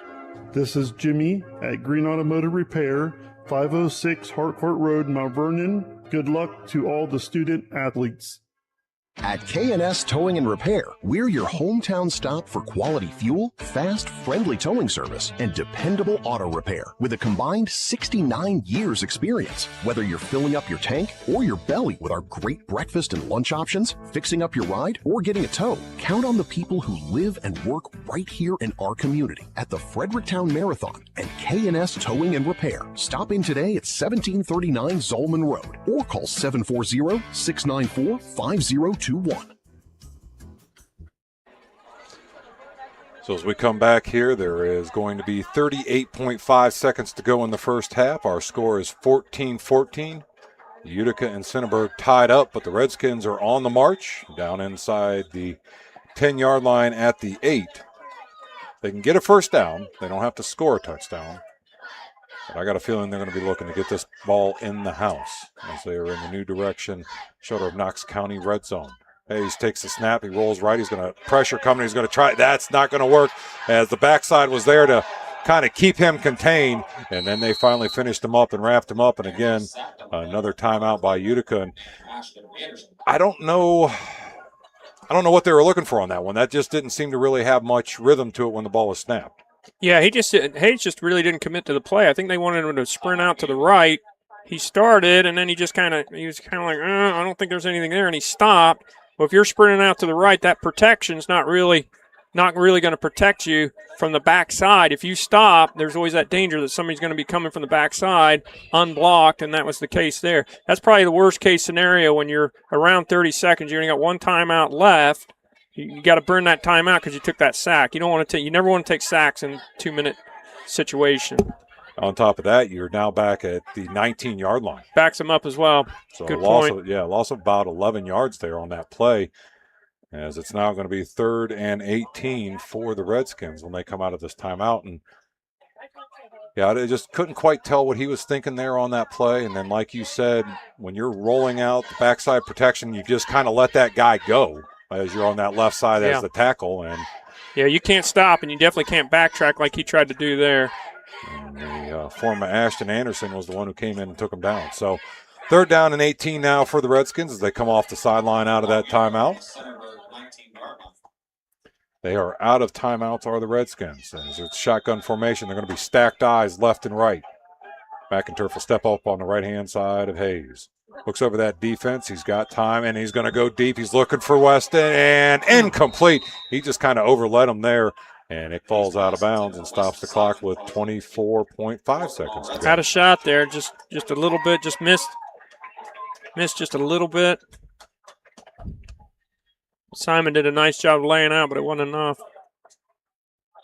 Yeah, I think if he would have been probably about 2 yards softer, he could have grabbed that right there on the edge of the sideline and did a great job of keeping his feet. Even as he was diving, you could see him dragging his feet. So Utica's going to line up here for the field goal. This is going to be a 35-yard attempt, as the ball will be set on the far hash mark at the 25-yard line. Snap is back, kick is up, it's low, but it's long, and it's no good. No good. As he missed it just to the left. So our score will remain 14-0. You're listening to Mount Vernon Nazarene University Friday Night Lights on WNVO. Talk Roarin' Motors presents Mission Possible. Your mission, should you choose to accept it, find a reliable used car. At Talk Roarin' Motors in Mount Vernon, the owner takes the case personally. No middlemen, no slick tricks, just one guy on a stakeout searching the lot and beyond for your perfect ride. Your mission is possible when you visit TalkRoaringMotors.com right now. I'm Ahmad, your mission specialist. Visit TalkRoaringMotors.com or on Facebook today. From the Ohio News Network, this is the Ohio Education Association. Hinton Heavy Equipment Repair is an independent, family-owned auto repair shop serving Centerburg, Mount Vernon, and the surrounding areas. We are a Napa truck center with ASE. Presented by Ohio for Responsible Gambling. Now. And welcome back as we have 20 seconds to go here. It'll be 1st and 10 for the Trojans inside their own territory. The ball will rest at the 20-yard line.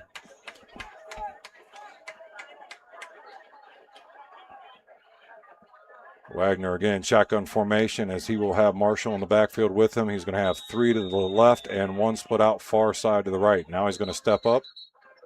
Is Marshall to the right-hand side of that line. The back up as the officials blow their whistle here.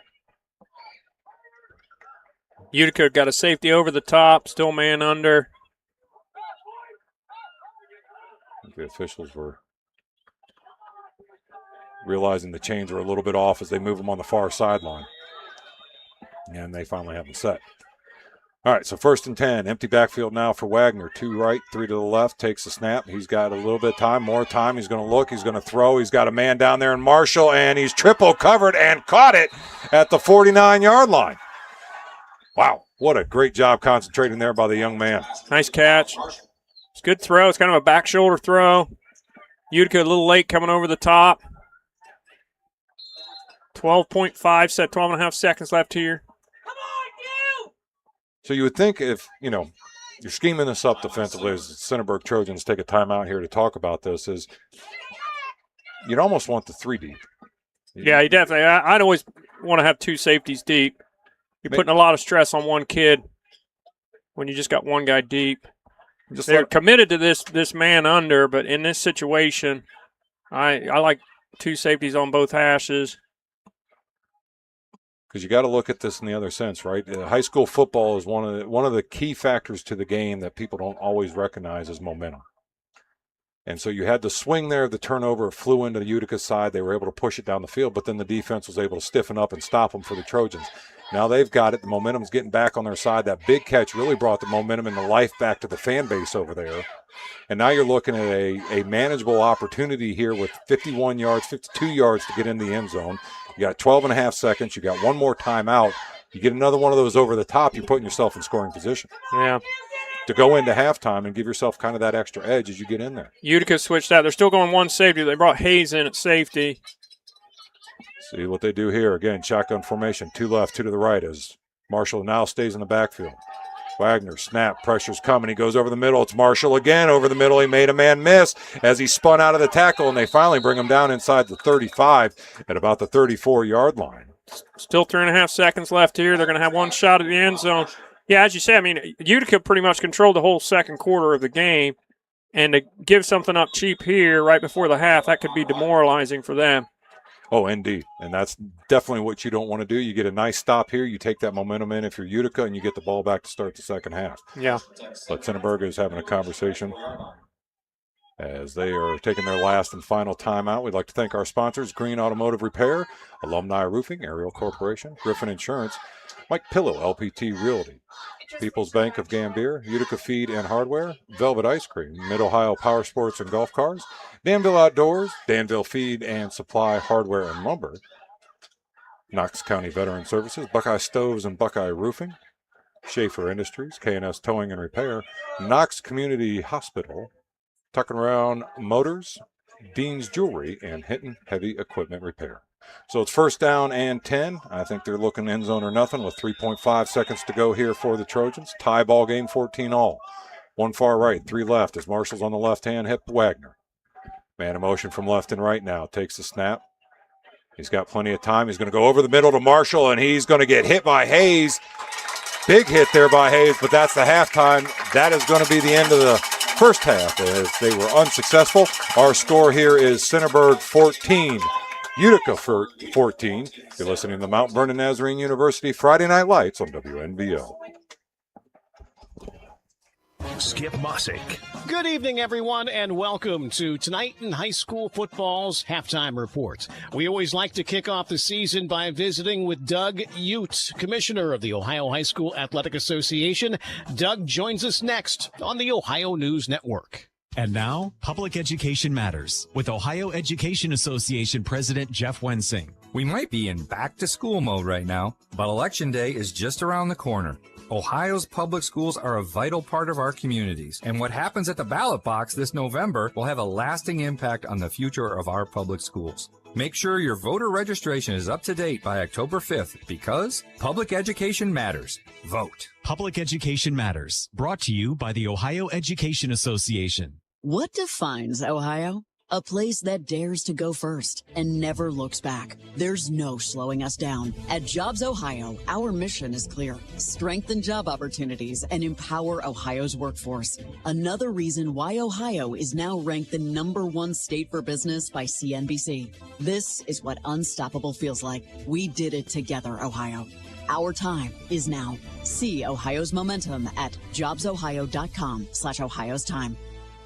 Hinton Heavy Equipment Repair is an independent, family-owned auto repair shop serving Centerburg, Mount Vernon, and the surrounding areas. We are a Napa truck center with ASE certified technicians on staff who undergo continuous training to maintain their certification and stay up to date on the best repair practices. We will work on pickup trucks, heavy-duty trucks, small engines, and equipment. For more info, go to hintonheavyequipmentrepair.com and call 740-398-5041. Football teaches us that showing up matters. Every play, every practice, every teammate. And being a dad isn't that different because some of the most important coaching happens away from the field. It's listening, encouraging, setting an example, having the tough conversations, and reminding your kids that you're always in their corner. You don't have to call the perfect play. You just have to keep showing up. Knox dads matter because when dads are engaged, connected, and present, families and communities grow stronger. A message from the Knox County Fatherhood Commission. Expert DIYer? Rookie renovator? Get all the stuff you'll need from people who know how to use it at Danville Feed and Supply Hardware and Lumberyard.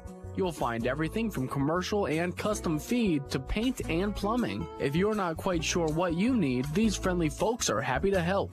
Grab your list of projects and come on down to the bigger, better Danville Feed and Supply Hardware and Lumberyard, all in one building on South Market Street in Danville.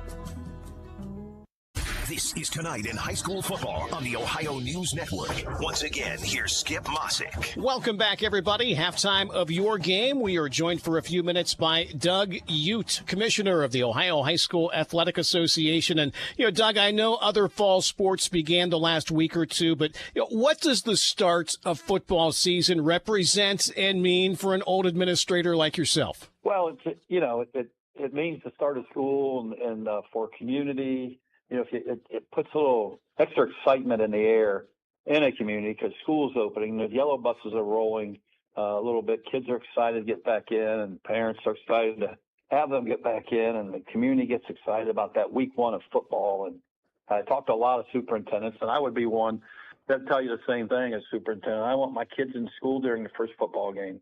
And so, I want to start school that week, or at least that week, and get my kids in, and because it matters. There's a lot of excitement going towards Friday night or Thursday night with some cases, and so it just means it's time to start the school year off. You start positive, and whether you win or lose, it's still a positive experience for people, and so. It's a big thing for a community. You mentioned wanting the kids in school. I mean, things are way different than they were, 30, 40, 50 years ago when the school year started later, as did the start of the football season. I know it would be really challenging to do without reducing the number of regular season games, but has there ever been any discussion or push to begin the season maybe a week or two later? No, there hasn't because, now with the playoff system the way it is and back when I love that Labor Day, Memorial Day schedule for schools, and did we start earlier? Yeah, and I think testing, the testing had a lot to do with it. Starting school earlier, you get more days of instruction in before the state test. But from a football perspective, heck, when I was in school, 2 teams a region made the playoffs. Sure. And so you weren't concerned about that. But if you start at the state championships and go backwards, which is what we do, to get everybody that opportunity that, the 12 in each region. So that's really the difference is the number of teams that make it in a region from the past to now on moving that back. So if you moved it back, heck, we'd be playing Christmas Eve Day, sometimes, and that's not feasible.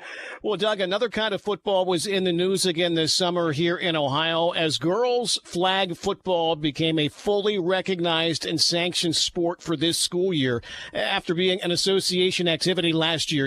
Over 160 schools now offer girls flag football. Are you amazed at how quickly it has caught on? And I guess, why do you think that is? Well, not really amazed because that's the trend in the country. Of the states that were ahead of us, how rapidly it grows. When the director in California tells you, hey, we may have more flag football teams in 5 years than we have tackle football. That's how it's spread across the country. But the push come from our office, it comes from the kids. And that's the way it should be, the student athletes. And if you go stand on the sideline and watch them play, it's, a lot of people think, it's just like Thanksgiving Day when my daughter puts on the flags and plays with her uncles and stuff in the backyard. No, it's not. It's a lot different than that. There are well-designed plays and kids just competing, and depending on what you look at or hear, nationally, I think, Skip, that the young ladies that are participating in this, over 50% of them, that's their only sport they play, which is awesome from that standpoint, because, I'd love to see, most schools might be in that 80% range on kids that participate in something at 3 o'clock and beyond. And it doesn't have to be a sport. It could be marching band or drama or choir, orchestra, those kind of things. I'd love to see it 100% because life after 3 o'clock is so important in their development of belonging to different teams and those type of things, organizations, and it leads to a more successful student. So flag football is going to give us the opportunity to get more kids involved, but we're actually setting that season where it doesn't. And I tell people this all the time. Some states do it in the fall, some do it in the spring. And to my knowledge, of those 160 you mentioned before that the Browns and Bengals have been working with, and us this past year, it hasn't impacted the softballs and the tracks and those things. So we didn't want to damage other sports by adding this, but it is a great sport. It's growing. And it's going to continue to grow at a rapid pace. Doug Ute, Commissioner of the Ohio High School Athletic Association. Doug, we always appreciate your time. We'll chat some more with you at halftime next week, okay? Hey, yeah, thanks, Skip. See you, buddy. And we'll be back on the Ohio News Network. Friday night under the lights reminds us that teamwork, dedication, and community start in our schools. I'm Ohio Education Association President Jeff Wensing, and on behalf of OEA's 115,000 members, we are proud to sponsor tonight's game and even prouder to support our public schools. Whether it's touchdowns or textbooks, success starts with a strong foundation. From the classroom to the end zone, we believe in every student's potential because in Ohio, public education matters. The Ohio chapter of the International Society of Arboriculture, or ISA, encourages you to schedule your winter tree work during the summer. It's a smart choice because it often secures better Ohio ISA certified arborist contractors availability. In some cases, you can lock in off-season pricing or discounts. Plan ahead before winter storms hit and remove problematic trees on your property before they cause damage. You can find your highly qualified Ohio ISA certified arborist at trees4ohio.org. That's trees4ohio.org. When the home team is driving and looking to score, the People's Bank helps you achieve even more. For families at home or a local storefront, we tackle your goals so you don't have to punt. With checking and savings for you and your business, and all types of loans to help you achieve it. From the stadium lights to the Main Street view, we're banking on growth and we're banking on you. The People's Bank in Mount Vernon and Gambier. Find us on Facebook, 740-397-7922. Big enough to serve you, small enough to know you. Healthcare. Where do you start? Family medicine, or primary care, is the key for you and your family at every stage of life. At Knox Community Hospital, our family medicine providers are here for your routine checkups, preventative screenings, treating minor injuries, and ensuring your kids stay healthy as they grow. New patients are welcome at all locations in Mount Vernon, Fredericktown, and Centerburg. Knox Community Hospital. In the community, for the community. Go to kch.org. Alumni Roofing is a full-service commercial roofing contractor providing commercial and industrial roofing solutions. Located in Lexington, Ohio, providing service to much of North Central Ohio, including the greater metropolitan areas of Columbus, Cleveland, and Akron. Preventive maintenance program, roof health assessment, storm damage assessment, roof replacement, roof restoration, and more. Call 419-884-9715 and mention this ad to receive a free thermal scan and a full roof health assessment. Vote, Freddy's vote. At K&S Towing and Repair, we're your hometown stop for quality fuel, fast, friendly towing service, and dependable auto repair with a combined 69 years experience. Whether you're filling up your tank or your belly with our great breakfast and lunch options, fixing up your ride, or getting a tow, count on the people who live and work right here in our community at the Fredericktown Marathon and K&S Towing and Repair. Stop in today at 1739 Zolman Road or call 740-694-5021. This is ONN. All right, thanks again to Doug Ute, Commissioner of the Ohio High School Athletic Association, for joining us this evening. Enjoy the second half of your ball game. I'm Skip Mossick on the Ohio News Network. This has been the Ohio Education Association Tonight in High School Football. Presented by Ohio for Responsible Gambling from the Ohio News Network. Hinton Heavy Equipment Repair is an independent, family-owned auto repair shop serving Centerburg, Mount Vernon, and the surrounding areas. We are a Napa truck center with ASE certified technicians on staff who undergo continuous training to maintain their certification and stay up to date on the best repair practices. We will work on pickup trucks, heavy-duty trucks, small engines, and equipment. For more info, go to hintonheavyequipmentrepair.com and call 740-398-5041. Friday Night Lights, packed stands, and our hometown team taking the field. It doesn't get much better than that. Except maybe a shopping spree at Dean's Jewelry. Well, okay, you got me there, Mom. Sorry, Cole. Couldn't resist. Please continue. At Dean's Jewelry, we're proud to support our local high school athletes. Their hard work, dedication, and commitment to their team. So play hard, play together, and have a great season. We'll be cheering you on. Dean's Jewelry, family-owned, community-driven, and proud to support our hometown team. Green Automotive Repair, where your car gets the royal treatment. Jimmy Green and his team are on a mission to deliver service so good, even your car will want to shake hands. They offer everything from routine checkups to major overhauls. So whether your car needs a complete brake job or new tires, roll on down to Green Automotive Repair. This is Jimmy at Green Automotive Repair, 506 Harcourt Road, Mount Vernon. Good luck to all the student athletes. Expert DIYer? Rookie renovator? Get all the stuff you'll need from people who know how to use it at Danville Feed and Supply Hardware and Lumberyard. You'll find everything from commercial and custom feed to paint and plumbing. If you're not quite sure what you need, these friendly folks are happy to help. Grab your list of projects and come on down to the bigger, better Danville Feed and Supply Hardware and Lumberyard, all in one building on South Market Street in Danville. Looking for a fun place to gather and enjoy something delicious? Visit TK's Ice Cream and Sweets. Enjoy Round Hill Dairy Hard Dip Ice Cream, soft serve, sundaes, Freddy Blast, and more. Hungry? Try one of our unique Coney dogs or build your own. With accessible indoor seating on both levels, an outdoor patio, and a fun upstairs hangout space, there's something for everyone. Visit us at 13 East College Street in Fredericktown and follow TK's on social media. TK's Ice Cream and Sweets. Scoops, smiles, and sweet memories. Want a rugged, well-equipped 6-seat utility side-by-side with heat and air conditioning? Try the CF Moto U-Force U10 XL Pro Highland at Mid-Ohio Power Sports. Designed with a powerful engine, rugged suspension, premium cab delivering year-round comfort. Ridiculously well-equipped. Wild outside, Highland inside. MSRP $27,499. Choose CF Moto and experience more. Your next great ride starts at Mid-Ohio Power Sports. CF Moto recreational vehicles are intended for off-road use only and can be dangerous to operate. Review all product manuals, labels, and safety information before operating. Always wear your safety gear and never operate a CF Moto vehicle under the influence of alcohol or drugs. Visit cfmotousa.com for complete training and safety guidelines. End your job search today. Ariel Corporation, with locations in Mount Vernon, Newark, and Akron, is hiring machinists and multi-craft maintenance technicians for our production team.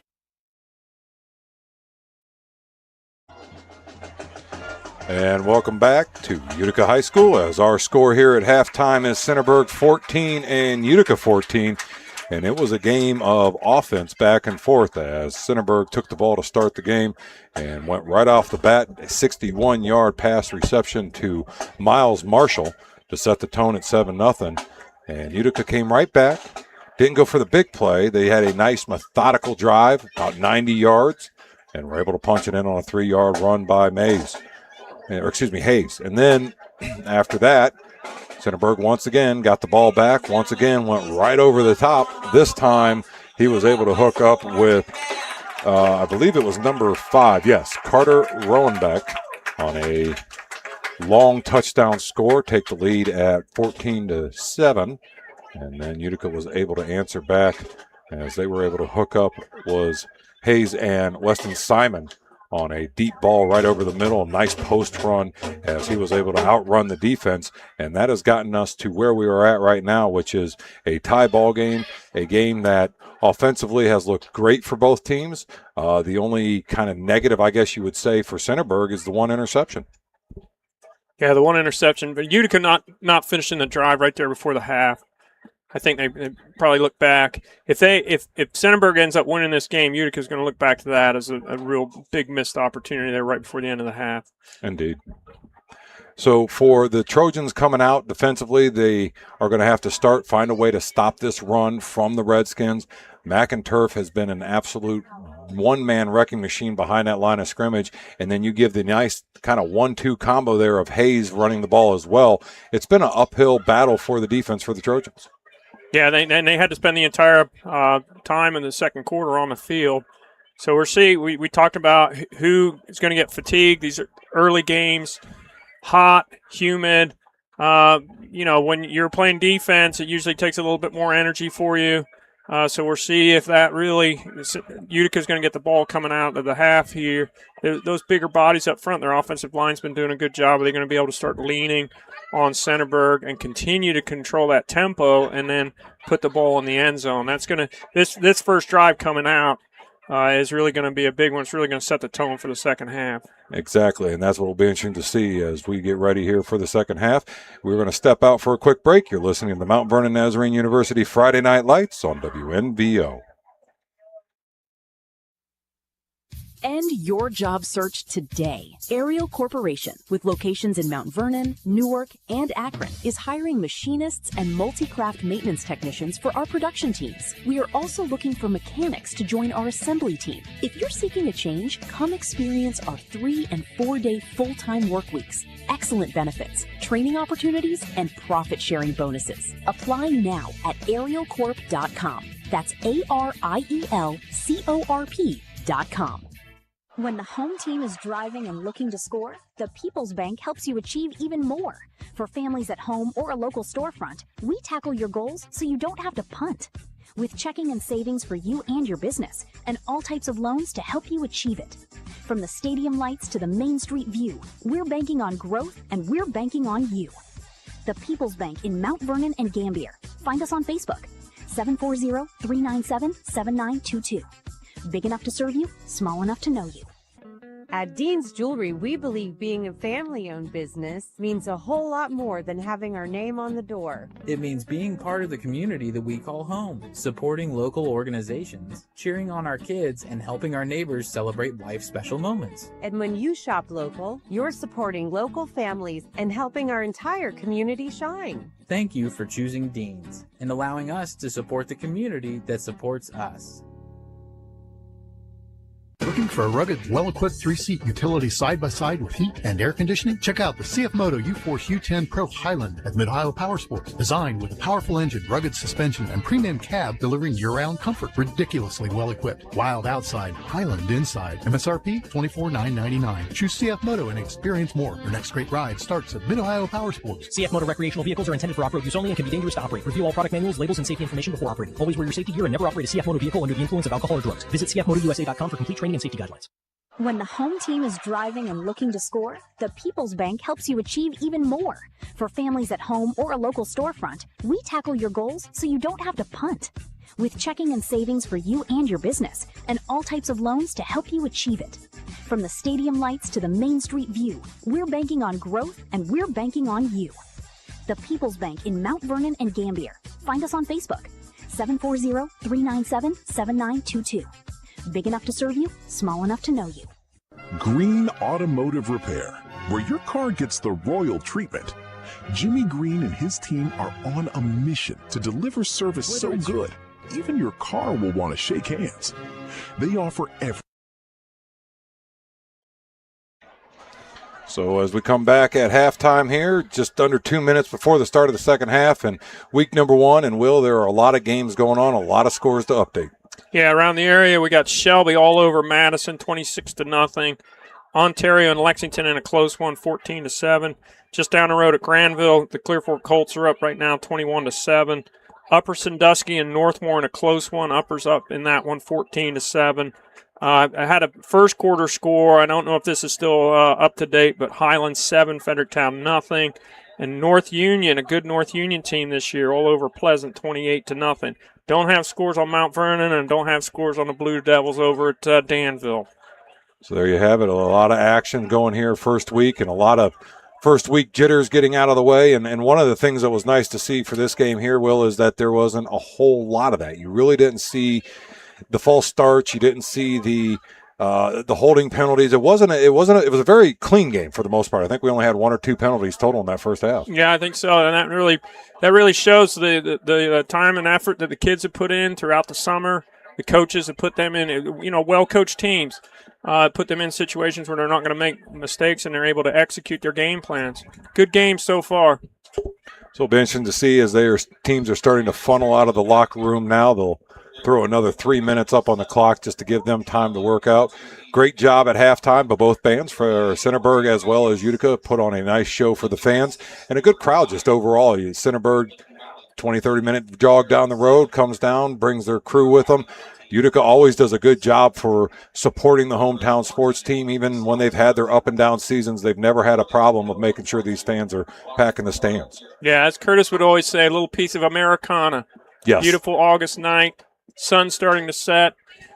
Good game going on here, tight game, packed stands. The bands were both really good. See what happens here in the second half. Mind you, next week we will bring in you action. It will be Newark traveling to Mount Vernon, as we will have that game. And our other game going on next week will be Danville coming here to take on the Utica Redskins. I just got an update over at Highland. Highland's up 14-7 against the Freddies right now. 14-0 against the Freddies. 14-0 against the Freddies. Well, there you go. Highland looking to build off of last year's success. Freddies looking to always stay right there in the middle, at least no lower. End of season, the Freddies are always sticking around looking to find some way to get into the playoffs, give their chances another week or two to try to get it all figured out. So it'll be interesting to see how it all plays out here. And the the captains are out on the field as Utica will be receiving the kickoff here in the second half. And they will be going from right to left across your radio dial. We've got about 2 minutes here till kickoff, so we're going to step out one more time. You're listening to Mount Vernon Nazarene University, Friday Night Lights on WNVO.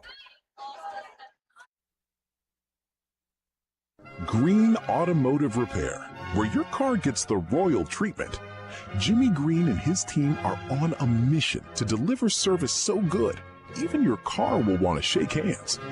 They offer everything from routine checkups to major overhauls.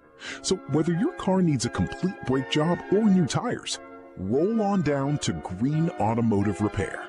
This is Jimmy at Green Automotive Repair, 506 Harcourt Road, Mount Vernon. Good luck to all the student athletes. Whether it's your home, farm, auto, business, RV, or boat, Griffin Insurance has you covered. Located at 300 Coshocton Avenue in Mount Vernon, we've been protecting what matters most to Knox County for decades. Call 740-397-7488 today and experience the trusted local service you deserve. Griffin Insurance, coverage you can count on from people you know.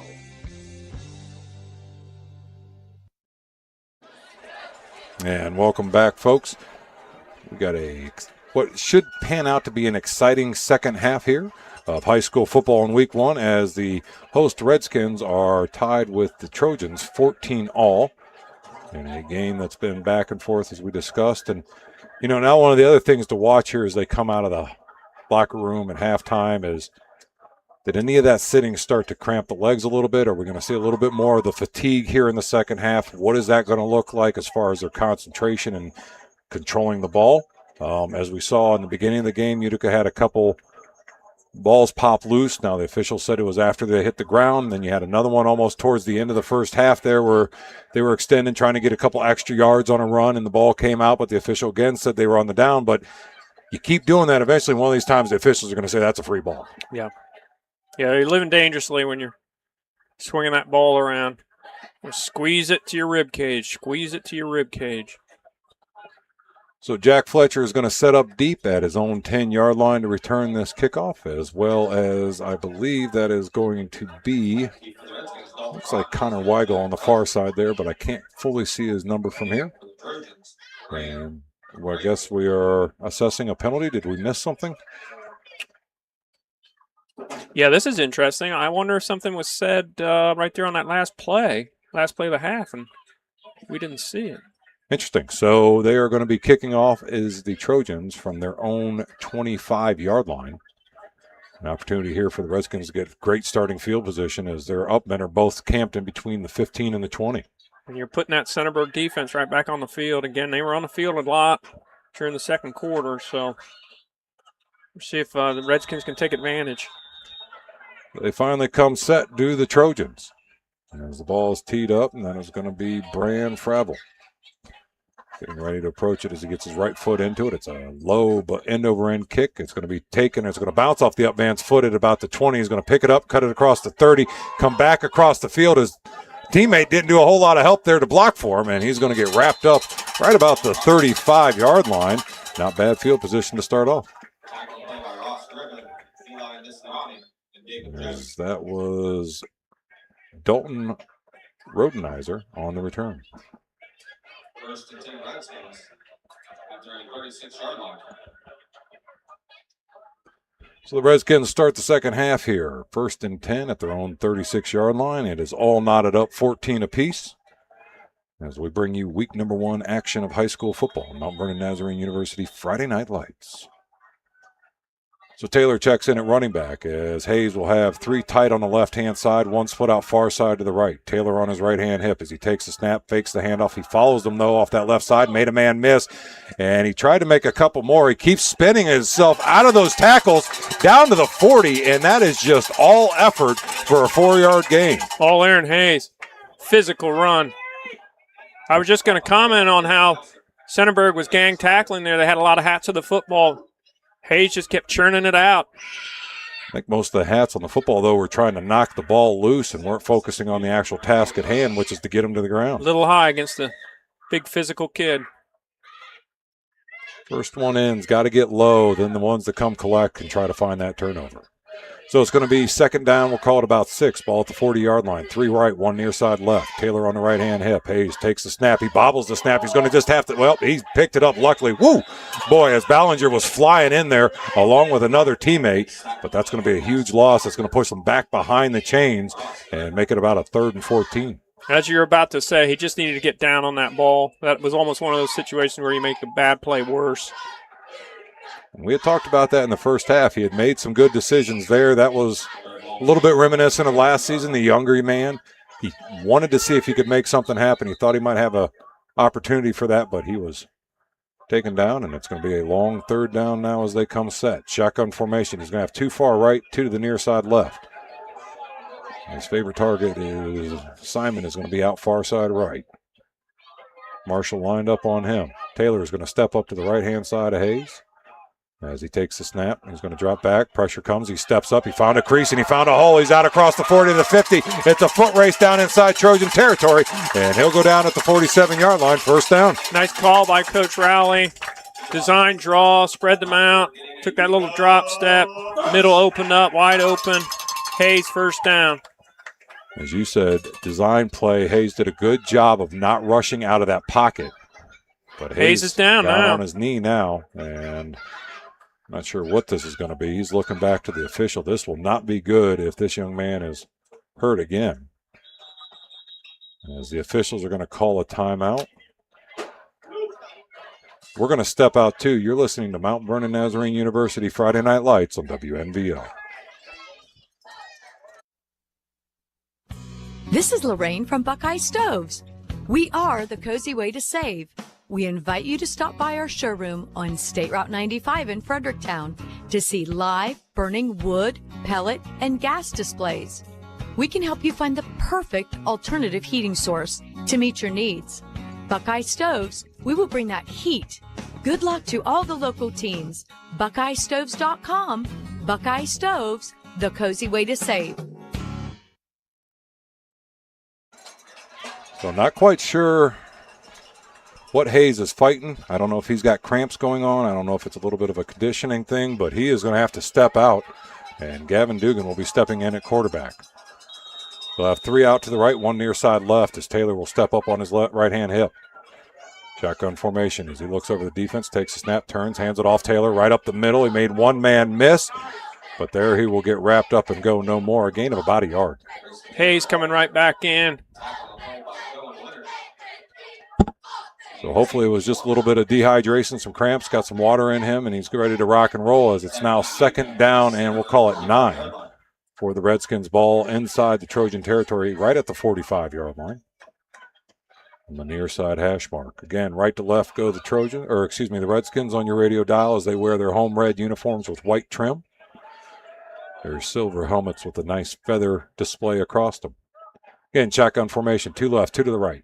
Hayes with Taylor in the backfield. Takes the snap. Screen. He's going to go for a screen, and he's got it there as that's going to be Dugan down to the 40. And I thought the ball popped out. It did, and that's there to turnover. You saw hints of it in the first half, and this time it came through. As I couldn't see who got the helmet on there, but it was a strong tackle coming from the backside as Dugan was stood up. And that ball popped free, and the Trojans were all over it. Yeah, playing with that ball loose, as you said, it comes back to bite them. Put the ball on the ground, Centerburg take advantage of it. That's a big play here early in the second half. So we'll see here how the Trojans are able to respond offensively as Utica had an opportunity on the interception. They were not able to score. We'll see if the defense is able to step it up. A lot of times after a sudden change here, Utica likes to take a shot. Let's see if they do it. So shotgun formation, 2 left, 2 to the Centerburg. Right. Marshall's in the backfield with Wagner as he gets the snap, high snap, turns, hands it off. He's going to, nope, he keeps it himself. A good call there on that read. He made a man miss in the backfield, but a good job by the secondary closing quickly. He'll get a gain of about 5. So great job there by Wagner recognizing that, selling the handoff to Marshall. The defense just went straight for him, totally ignored him, and he was able to scoot past that line of scrimmage, pick up a gain of 5, make it a manageable 2nd down and 5. Yeah, hasn't run the ball very much, but as you say, he's making the right decisions when he does. So again, shotgun, 2 to the left, 2 to the right. Marshall now on the left-hand side as Wagner looks over that defense. Man in motion from right to left. He's going to give it to him on the jet sweep. He's going to get around that corner. He had a crease, and he just got upended by a host of Redskins there. I don't think he got the first down. He's going to be about a yard shy. Mbisiani on the jet sweep. He's getting a pretty favorable mark there at the chains. He's going to be just shy. They'll need about another yard. I didn't think he was that close, but 3rd and short. So to the line of scrimmage again they come. This time again, shotgun formation. 1 split out far side, or 2 split out far side left, 1 to the near side right here, all the way on the hashes. Marshall's in the backfield as Wagner looks over that defense. In tight as the box is stacked. He may be trying to get him here with a hard count. Gets a snap, turns, hands it off. Marshall got through the crease. He made a man miss, made another man miss, and finally Dugan wraps him up. But not before he got inside Utica territory down to the 37-yard line. Just so explosive. You really saw it there. Just really gets out of that second level so quickly. So 1st down now as the Trojans continue to march down the field. This time they are at the 37-yard line of Utica. A little bit different offensive scheme here this time. A lot more on the ground. They haven't gone for the big shot, which makes you think if you're Utica, your safeties need to be smart because they're probably setting you up for it. And I wouldn't be shocked here as Ballinger's all alone on that far left side. There is no high safety. So it's Dugan and Ballinger on the left, 3 over here to the right, as Marshall's on the right-hand hip along with Wagner in the backfield. Sends Marshall out. Now he's looking back. There it is. There it is across the middle, and he's got a step. If he does, it's a foot race. It's a touchdown, Trojans. 39 yards. You called it. He had that one-on-one over there. Took that shot play. Deep post by Ballinger. Another 6 for Centerburg. So you knew something was amiss when you kept seeing the ball on the ground. It was only a matter of time before they got back in the air, but they did exactly what they needed to do. They brought that defensive end. Utica had packed the box. Nobody was deep. You were isolated one-on-one on that outside. He ran a little post route, and the ball was delivered beautifully before the linebacker could get back there to give any help. And that's going to make our score 20-14 as they line up here for the extra point. 3 touchdown passes for Wagner.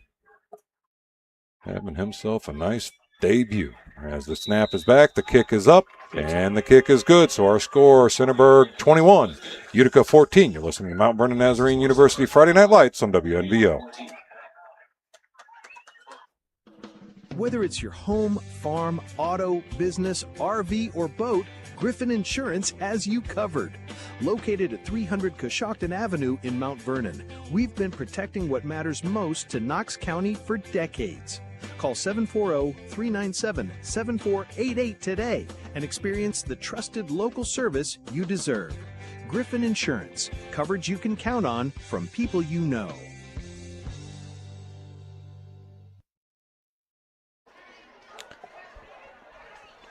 .641 left to go here in the third quarter. 21-14 is our score as the Trojans go on top of the Redskins here in the second half as a nice little pitch and catch between Wagner and Ballinger for touchdown number 2 for Ballinger, touchdown number 3 for Wagner. All set up off the fumble. You called it. We talked about how Utica's been living dangerously with their ball security. It comes back to bite them. Centerburg takes advantage. Floor gets his foot into it again. A nice high end-over-end kick. Dalton's going to take it at his own 10. He's up to the 15 to the 20, cuts back into the middle field. He's got a block there at the 25, and there he will go no more, and it'll be 1st and 10 Redskins. So Snyder in on that tackle as he brought him down. A good job of wrapping him up in the open field. And I'll give the Redskins opportunity here again to see if they can answer. And this is that, as you talked a little bit, Will, coming out of that halftime, not scoring on that turnover, not getting that chance to go up. Now you're constantly playing catch-up until your defense, again, can either get a stop or another turnover. Need to get one of those time-consuming drives, start stringing some first downs together again. I think if they don't manage to put points on the board, though, on this drive, it might be a long night for them to get out of that hole. Yep, might get away from them. McInturf back in on the right-hand hip of Hayes. Now he sends him out of the backfield as he's got 3 to the right, 1 left. He keeps it himself on a little draw right up the middle. He got hit initially. I thought he was going to be able to get out of it. Finally, they stood him up. But they'll say he got about a yard and a half there on forward progress. Utica getting away a little bit from getting the ball to McInturf. He had a really good first half. Just surprised that they're not trying to reestablish him here in the third. So 2nd down and 9 now for the Redskins as they are looking to answer the scoring drive that the Trojans just put to start the second half. So again, shotgun formation, 3 right, 3 to the left. McInturf in the backfield with Hayes as he looks over the defense, takes a snap, turns. This time McInturf does get it, but he's met right at that point of contact. And a good job defensively as that linebacker got low, and he was able to hold him tight for a couple teammates to come and no gain. Utica defense really stepping up here. I don't know if they made some adjustments or they're just keyed in on what Utica's doing now. They're definitely seeing a definite change in their productivity here in the third. A little bit of change in body language also from the Redskins as they don't seem to have as much pep in their step, as they say. A little bit slower to the line. Something you're going to need to get that momentum and get that energy back on your side. They just don't – they seem a little lethargic right now, I think is the best word. So 3 to the right, 1 to the left. Reverse this time as it was a handoff to McInturf. He's going to give it to the wide receiver coming back. And a good job there by the defensive end of holding his position. He didn't get the tackle, but he would stay true to his spot, force the run back inside, and his teammates were able to wrap him up after a gain of about 5. Tried the double handoff there. I think we're going to finally see the punt here as Hayes is going to get a little bit deeper there. He's back to the 20-yard line now. Nope, he's going to step up. Okay, we saw this in the first half. They went for it on a 4th down in kind of a no man's land, but a little bit questionable area. Hayes did a great job of staying alive, finding a crease, cutting back, and getting the first down. We'll see if he's got a little of that magic left in him here in the second half. 2 split out far right, 2 in tight on the left. 1 in the backfield. Nope, it's going to be a drop kick, and he's going to get it out down inside the 40. It's going to take a Utica roll inside the 30, and it'll check up right about the 26-yard line. And that's where they will start 1st and 10 for the Trojans. If you line up in that offensive formation, if you're Centerburg, you can't put a guy deep. Hayes gets a good roll there. So the Trojans will start 1st and 10 at their own 26-yard line with 4:08 to go here in the ballgame. And the young quarterback Wagner has had a very solid night. He had 1 mishap. It was an interception.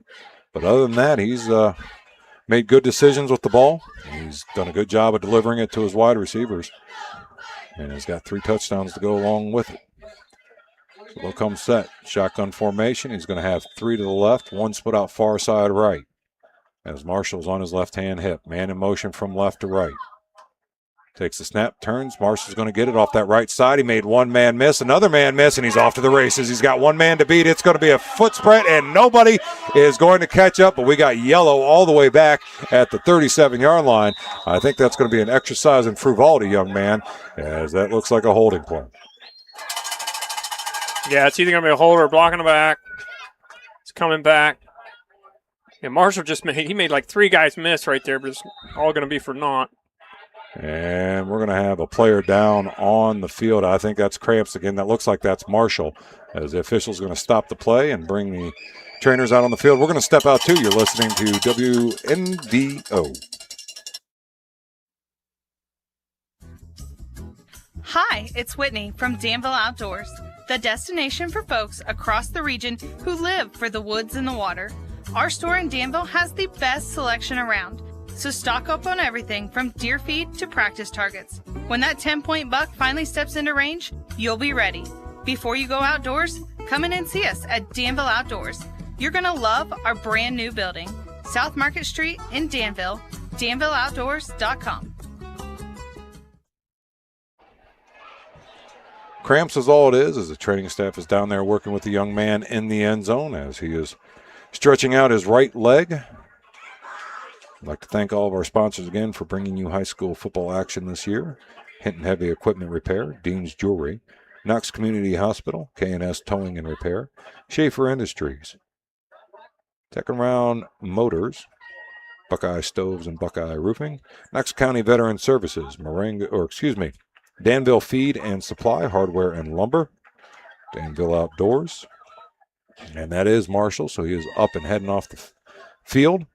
And we'll be back to action here shortly, along with Mid-Ohio PowerPoint and Golf Car, Velvet Ice Cream, Utica Feed and Hardware, People's Bank of America, Mike Pillow LPT Realty, Griffin Insurance, Aerial Corporation, Alumni Roofing, Greens Automotive Repair, New Direction Shelter of Knox County, and Mount Vernon Nazarene University. Happen to be around? Let them know you heard about them here on WNVO. Shotgun formation, 2 left, 2 to the right.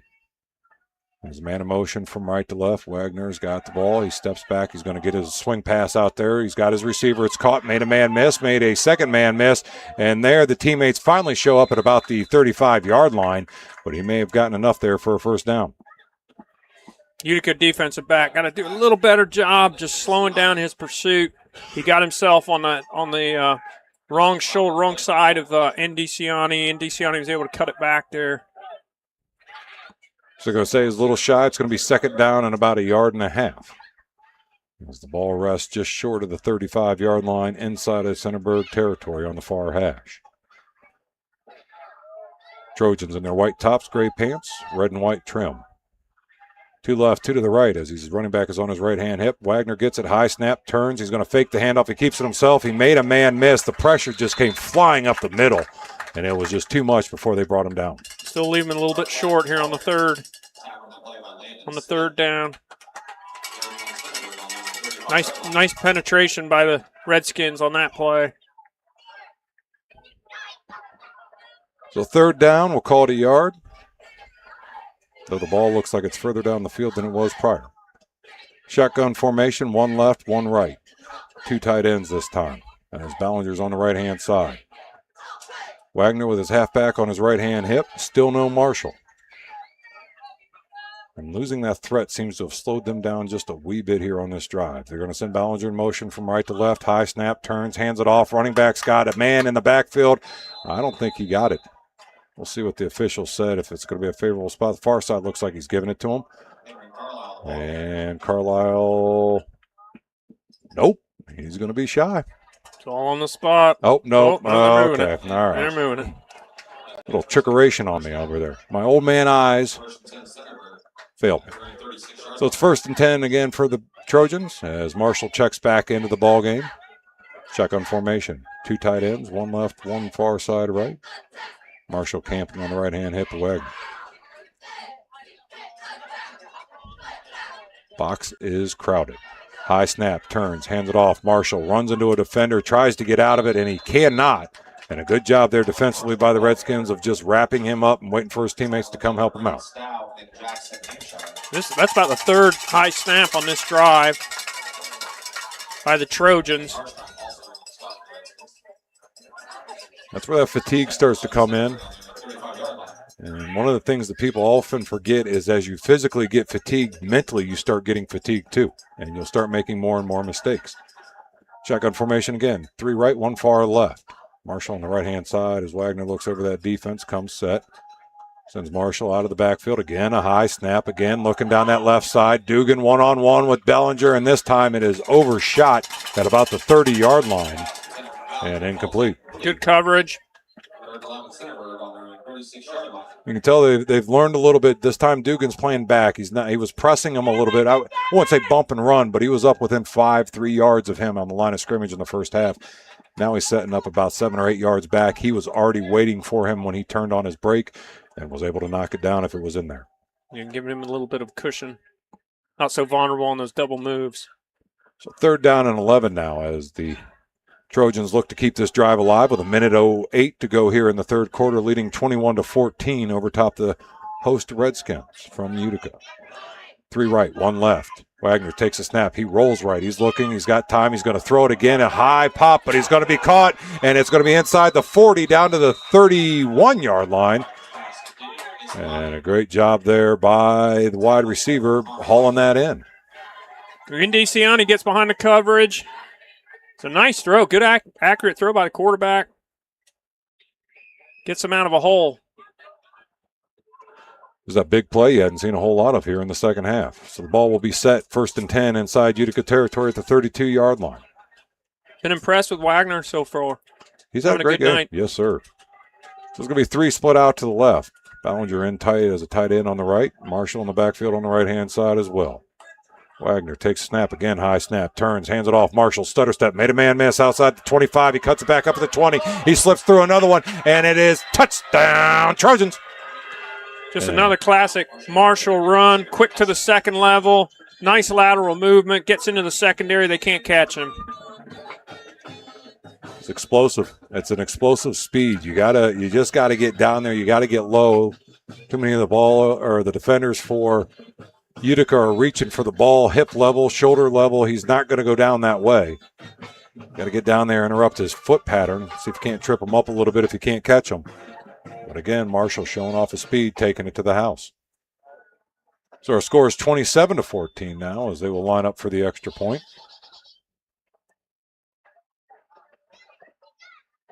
The ball is going to be snapped back. Kick is down, kick is up, kick is good.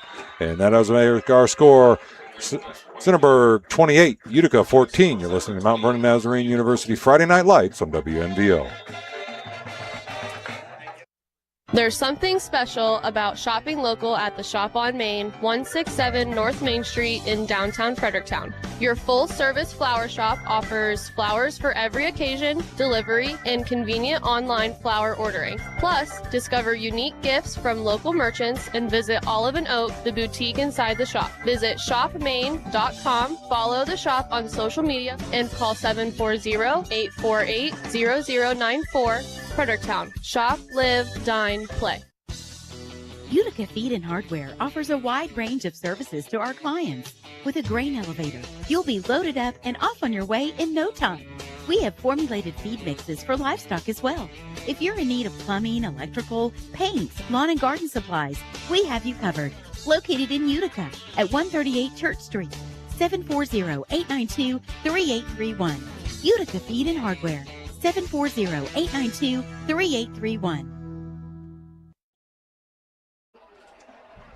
Welcome back as we get set here with 33.3 seconds to go in the third quarter. 28-14 our score. Centerburg on top of Utica. As the Trojans get ready to kick it off, back deep is going to be Fletcher along with Stow, setting up at about their 10-yard line. Lava will approach it, gets his right foot into it. High end over end kick. It's going to be taken by Fletcher at the 5. Fletcher up to the 10, 15, turns on the Jets at the 20, cuts through a man at the 25, but he gets undercut right there by the defense, and it'll be 1st and 10 Redskins. Big players are starting to step up for Centerburg here in the third quarter. Ballinger, the big touchdown pass, 39-yard touchdown pass, and Marshall comes back with that 32-yard run for a touchdown. So their star players are really starting to put an imprint on this game here in the second half. So Redskins come out.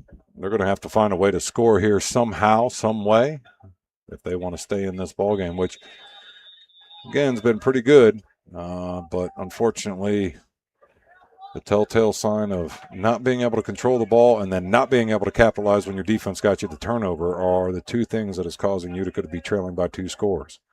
Hayes takes the snap and shotgun. He's going to roll right. He's going to keep it himself, cut it up across the 30. He's going to turn the Jets on at the 40 and get upended at the 42. And that's where he goes down, but a first down, Redskins.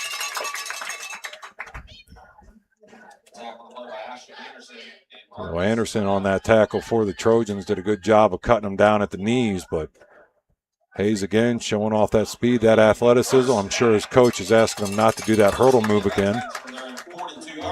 Looks like they're going to take it to the quarter here.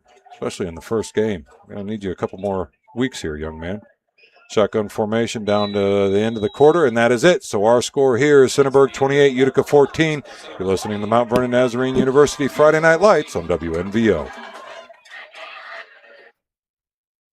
At K&S Towing and Repair, we're your hometown stop for quality fuel, fast, friendly towing service, and dependable auto repair with a combined 69 years experience. Whether you're filling up your tank or your belly with our great breakfast and lunch options, fixing up your ride, or getting a tow, count on the people who live and work right here in our community at the Fredericktown Marathon and K&S Towing and Repair. Stop in today at 1739 Zolman Road or call 740-694-5021. Want a rugged, well-equipped 6-seat utility side-by-side with heat and air conditioning? Try the CF Moto U-Force U10 XL Pro Highland at Mid-Ohio Power Sports. Designed with a powerful engine, rugged suspension, premium cab delivering year-round comfort. Ridiculously well-equipped. Wild outside, Highland inside. MSRP $27,499. Choose CF Moto and experience more. Your next great ride starts at Mid-Ohio Power Sports. CF Moto recreational vehicles are intended for off-road use only and can be dangerous to operate. Review all product manuals, labels, and safety information before operating. Always wear your safety gear and never operate a CF Moto vehicle under the influence of alcohol or drugs. Visit cfmotousa.com for complete training and safety guidelines.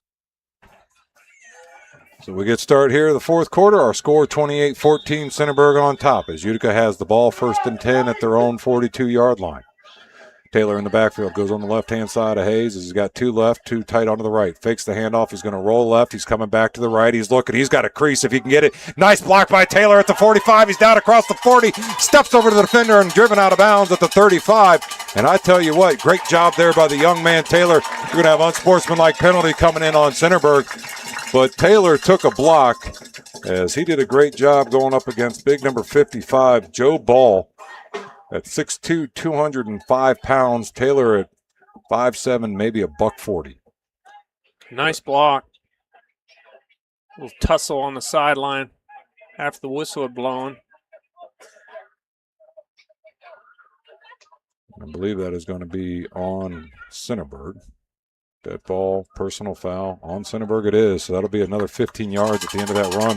Move them all the way down right on the edge of that New Direction Knox County Shelter red zone at the 20-yard line. Yeah, I think that was just one of those classic examples where you just got to know where the sideline's at. Centerburg defenders came over a little late there.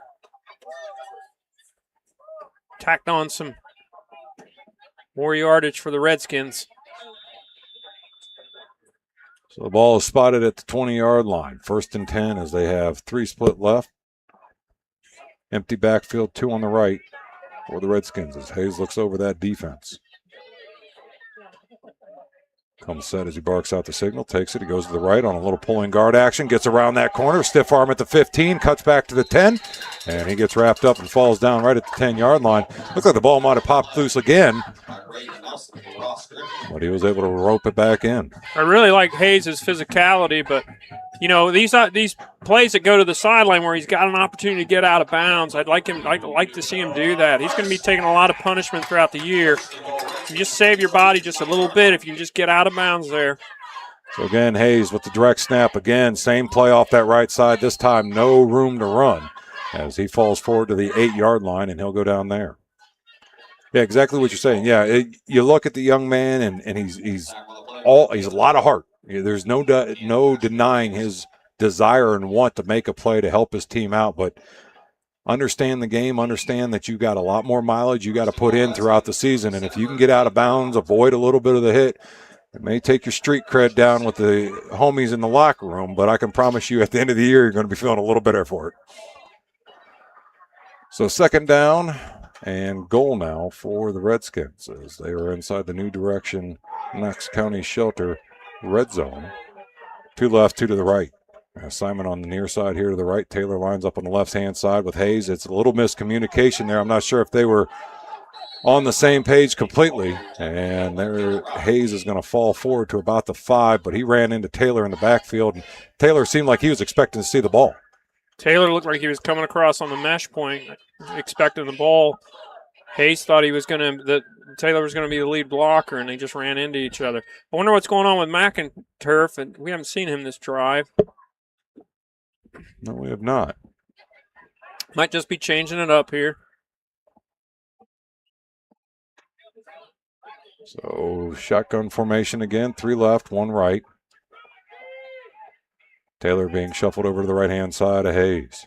Looks over that defense, comes set, high snap. He took his eyes off of it as he picks it up. He's going to try to make something happen, but I don't know if he will. Got out of the pocket and threw the ball away, so he did not take the snap. And boy, I tell you what, it's going to be 4th and goal now, but whew, boy, that could have turned bad.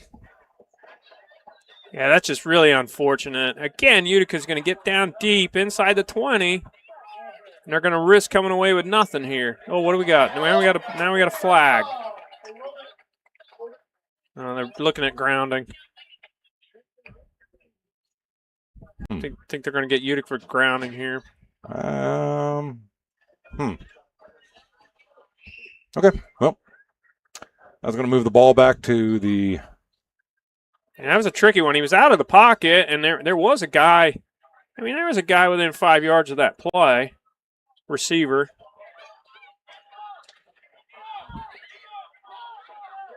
Either way, it's a huge loss now as it's going to be 4th and goal all the way from the 32-yard line. Yeah, that's a bitter pill for Utica to take. We're going to get in deep again and potentially come away with nothing here. See what they can come up with on 4th down. Hey, watch the gadget play! So Utica comes lined up, shotgun formation. 3 left, 1 to the near side right in the form of Simon as Taylor is in the backfield. Now comes up on the left-hand hip of Hayes. Takes a snap. Drops back. He's got time. He's going to step up in the pocket. He's going to roll now to the right. He's going to look. He's throwing deep. He's got a man down there, but triple covered, and I don't know. It's going to be incomplete. Boy, that was had a chance. That was an interesting decision there. But either way, it's incomplete. It's a turnover on downs, and the Trojans will get it up 28-14 at their 30-yard line, 32. So what was, again, looking like a promising start offensively, getting the ball down the field, sputtered out inside that red zone. I don't know if the field shortens up and they can't figure out the spacing or what it is, but it definitely seems like once they're inside that 10, they just aren't as fluid as when they're in between the 20s. The high snap really set them back on that drive.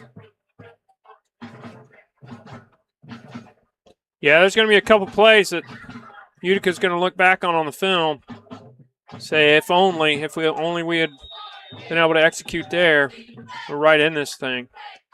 So again, shotgun formation. Centerburg, 2 wide receivers over here aren't even ready. They're having their own conversation as Ballinger and his teammate. Now they come set. 2 left, 2 to the right.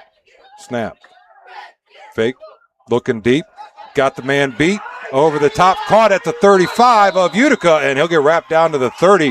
And a nice play there. They sold the fake to Ballinger on a wide receiver screen and caught the receiver over top for a first down. Yeah, use Ballinger as a decoy. Pump fake. Indy Ciani gets behind the secondary. Another big play for the Trojans. So inside Utica territory they go. 1st and 10 at the 30-yard line. Good play call there by the Trojans. What a first start by this young man from Centerburg, quarterback. Indeed. 4 touchdown game. Shotgun formation. 2 right, 1 to the left. Takes snap, turns, fakes the handoff, keeps it himself this time, gets off that right side, made 2-man miss, and 3rd man almost missed. and he'll get brought down. I believe that was McInturf on the tackle, Hampshire on the tackle there, and he'll break up 2nd down and 3.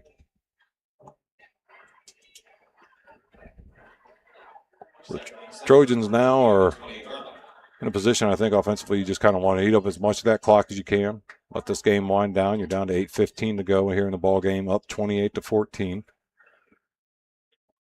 Keep to what you do, but make sure you don't allow that ball to slip out of your hands and go to the other team and let that momentum switch. So 2nd down and 8. Shotgun formation, 2 left, 2 right. Halfback on his left-hand hip. Sends him out of the backfield now in motion. As he looks that way, pump fakes. Now he's going to try to get deep. Good idea, keeping it down, tucking it in, inside the 30, up to the 20-yard line. Cuts it back at the 15, and he'll dive forward inside the 5. And it looks like he's going to be down right about the 5-yard line. 1st and goal for the Centerburg Trojans. Good scramble. Went through his checks, nothing downfield. Able to get out of the pocket. Positive play. Inside the 5. So it'll make it 1st and goal now for the Trojans as they come set at the offensive line. Again, Wagner, shotgun formation. 1 split out far side right, 2 to the near side left. Halfback off his right-hand hip as he comes set, looks over the defense. Wipes his hand on the towel, sends Bollinger in motion from right to left. Takes a snap, turns, hands it off, dive off that left side, touchdown Trojans. As that was a well-designed play there. I think that's Indiciani. I believe that was number 28. They took that was 28. Yep. Henry, sorry, my old man eyes aren't working too well in the dark here. Carlisle on that carry as he puts the Trojans up 34-14. And I tell you, folks, the score does not reflect how this game was played. It's kind of gotten out of Utica's hands here in the last quarter and a half, I would say. A couple missed opportunities, a couple failed drives, and a turnover. And Utica finds themselves in a 20-point hole. So they will line up here for the extra point with 7:15 to go in the ball game. Bobble is set as the ball will be snapped. Kick is up, and it's good. So our score, Centerburg 35, Utica 14. You're listening to Mount Vernon Nazarene University Friday Night Lights on WNVO. This is Lorraine from Buckeye Stoves. We are the cozy way to save. We invite you to stop by our showroom on State Route 95 in Fredericktown to see live burning wood, pellet, and gas displays.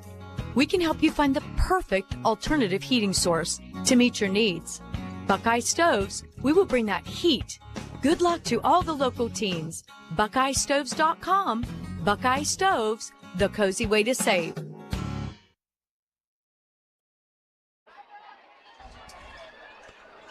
35-14 is our score as Centerburg has pushed out the lead to a commanding 21 points here in the second half. 14 all as we went into halftime, but offensively the Trojans have made the little bit of adjustments they needed to do, have had a lot of success going over the top with the football, and Utica unfortunately just kind of sputtered out, turned the ball over. They haven't gone back to McInturf. We haven't seen him a whole lot here in the second half. I'm not sure what's happened to that young man, but Hayes has tried to put a little bit more on his shoulders, and it's starting to tell. You can start to see it. He's getting slowed down. He's taking some unnecessary hits. The snaps were high. His eyes weren't on the ball, and I think fatigue's starting to kick in here in the fourth quarter with 7:15 to go. Yeah, just not being for Utica, just not being able to finish drives and that big fumble. It's going to be taken by Fletcher on that far sideline. He's going to be up to the 25, stutter step out across the 25 up to the 28-yard line, and he'll go down there, 1st and 10 for the Redskins inside their own territory. So we'll see what they come out here to do. You in a position like this, down by 21, you're almost looking, you got to get over top. You got to start airing that ball out, looking for the big plays, trying to big chunk yards, gain, that momentum, as well as you only got 7 minutes left to go. You got to try to find a way to get 3 touchdowns, and also then your defense to stop them from scoring, which, short of one drive this game, they have not been able to figure out. See if they can get a hook up between Hayes and Simon. That would help them if they can get a big play over the top. We'll see as Simon is split out far side to the right with 2 others. Dugan far side left. McInturf back in the game. As he lines up on the right-hand hip with Hayes in the backfield. Hayes takes the snap. He's looking. It's going to be a screen. McInturf's got a lot in front of him. He's going to get tracked from behind, though, and he'll roll forward, though, across that 30, pick up a first down, and a nice gain there on that first down screen.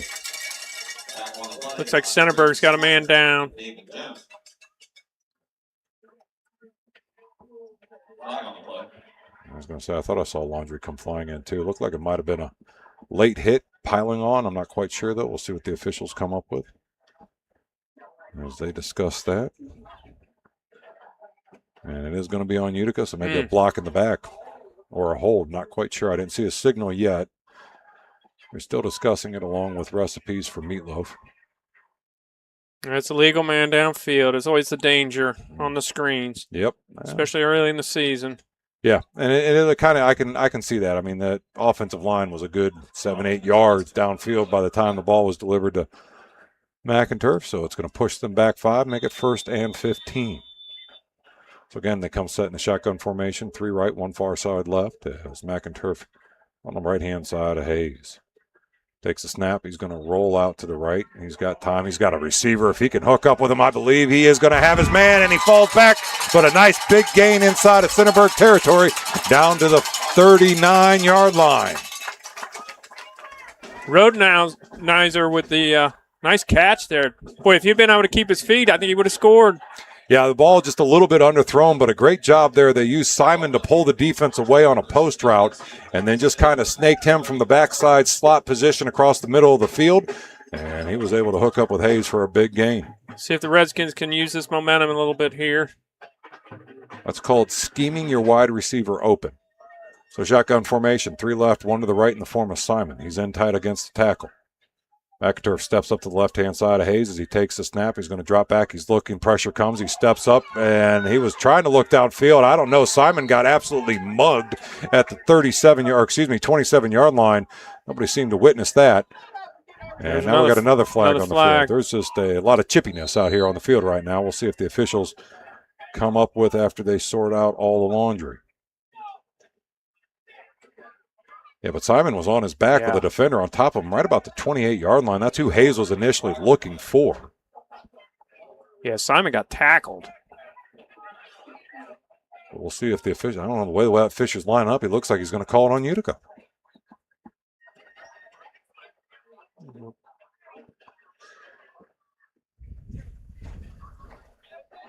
I'm not quite sure. I can't remember what the arms out, both arms out. Is that a illegal procedure? I don't know. They're backing him up. And that's a 15-yarder. It's going to move it all the way back to the 47-yard line. And, even though PA announcer almost got caught on the high mic with that one, folks. So 2nd down and long for the Redskins. They're back inside their territory. Hayes looks over to the sideline. Simon will be one-on-one on the near side right. 3 split out far side left. McInturf up on the left-hand hip now of Hayes as he looks over the defense. 2 deep. Takes a snap. Pressure's coming. He's got time, though. He's looking downfield. He's going to step. He's going to launch a bomb. He's got his receiver again. Rittenhauser back there. And again, incomplete. They're calling possibly pass interference. Are the Utica fans? It looked like both of them were cleanly playing for the ball. And it falls incomplete to bring up a 3rd down. Pretty good coverage there by Centerburg. I don't think Utica's got much complaint there.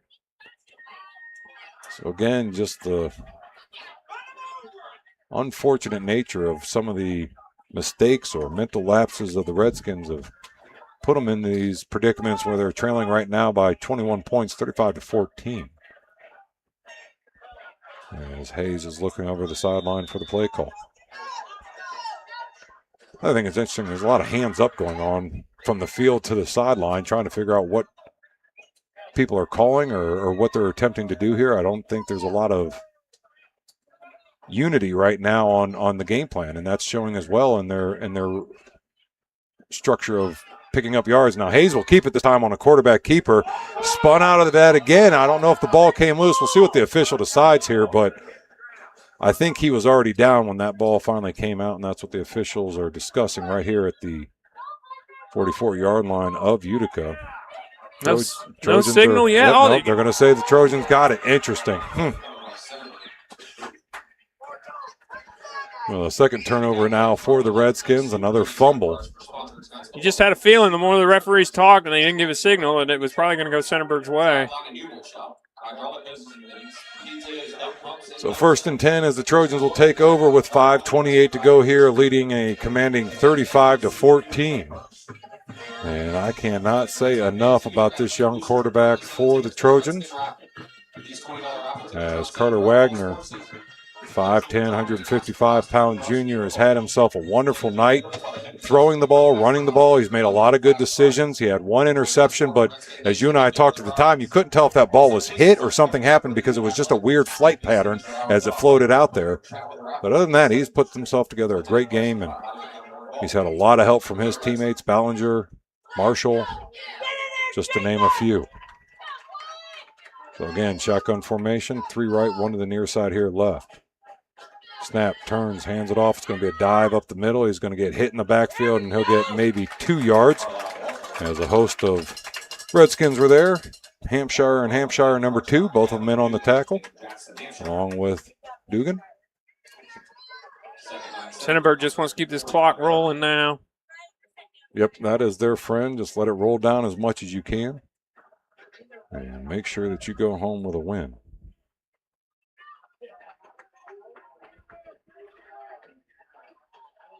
So Carlisle's in the backfield with Wagner on the left-hand hip. 3 split out far side right. Ballinger all alone down here to the near side left.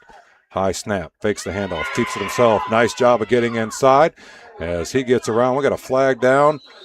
I don't know if that's going to be holding, or I don't know if he's going to get caught for throwing that punch. That's right in that holding territory. And that is exactly what it is, holding on the Centerburg Trojans. I believe that is the second penalty on them at all tonight. As Utica has suffered a couple of them themselves. But again, overall, still for a first game, pretty clean. So they will march the ball back.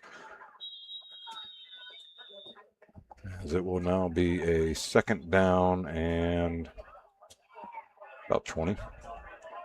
The ball rests at the Centerburg 35-yard line. Shotgun formation, 3 right, 1 to the near side here left.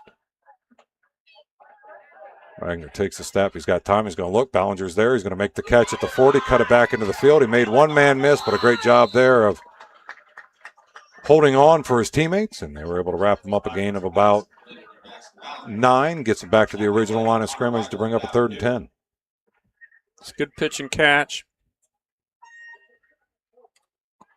Keeps that clock rolling. Down under 4 minutes at 3:55 to go here in the ball game. Centerburg in no hurry as Wagner comes back over to the formation with Carlisle. Let's Ballinger know the play as he goes, sets up far side or near side here to the left, and he's got 3 split out far side to the right. Wagner looking over the defense as he dries his hand with his towel. Comes set, man in motion. He sends out of the backfield as Carlisle, and we got a flag. And what do we have here? Illegal procedure on the offense. So as we tick down here to the final minutes this first week, it's starting to fall apart a little bit out there on the field. Getting a little lackadaisical. That'll move the ball back inside the 40-yard line at the 39 and make it 3rd down and 15. If you're Coach Colella, you just want to have a nice clean finish here. 3 split out far side right. As Carlisle's on the left-hand hip, Wagner takes a step, turns, hands it off. Carlisle, stutter step, cuts it up at the 40. He'll get hit there, and a couple more come flying in for the Redskins. Will say he got up to the 43-yard line and no further. So bring up a 4th down, and the punt team will come out for the first time for the Trojans.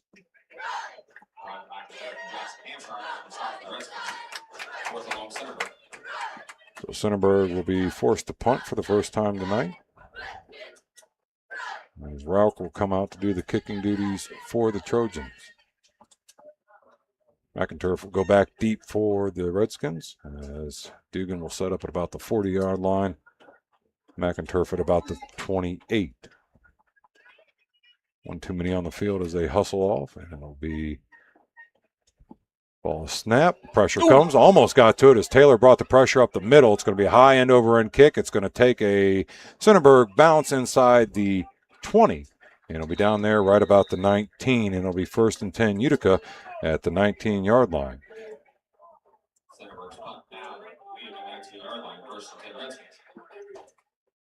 So the Redskins will come out 1st and 10. 2 minutes to go in the game, trailing 35-14,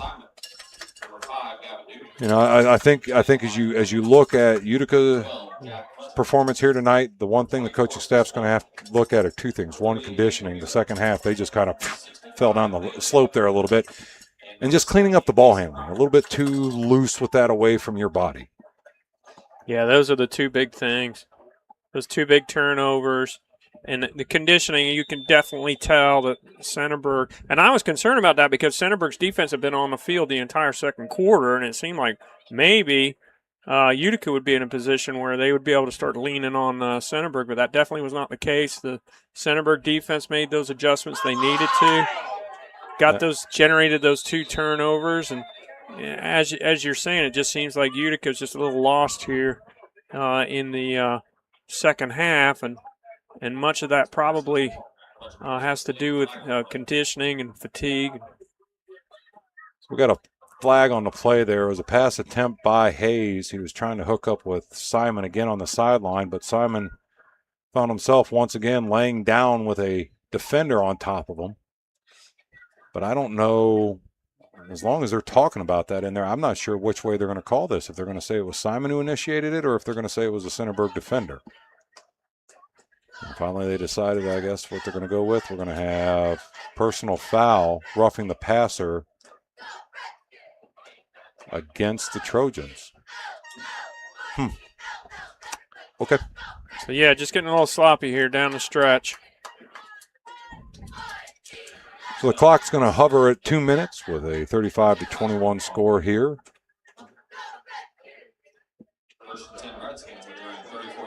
And they'll be at their own 34-yard line for a 1st and 10 as they look over to the sideline for the play. Week number 1 action of high school football. So again, shotgun formation, 3 split out far side left, 1 to the near side right. As Taylor's in the backfield with Hayes on the left-hand side. Hayes rolls that way. He's looking again. Another flag. And again, it's a reception cutting it back across the middle of the field. And he's going to be taken down there. It looked like Fletcher on that reception up to the 48-yard line. Simon and who was number 4? Nelson for Centerburg are having tryouts for WWE, I feel. Yeah, they're just having their own personal little battle down here on our side. So they're going to decline the pass interference or the defensive holding on Nelson. And they'll take the result of the play, which is a 1st down. And it's going to be 1st and 10 at the 47-yard line for the Redskins with 1:51 to go here in the ballgame.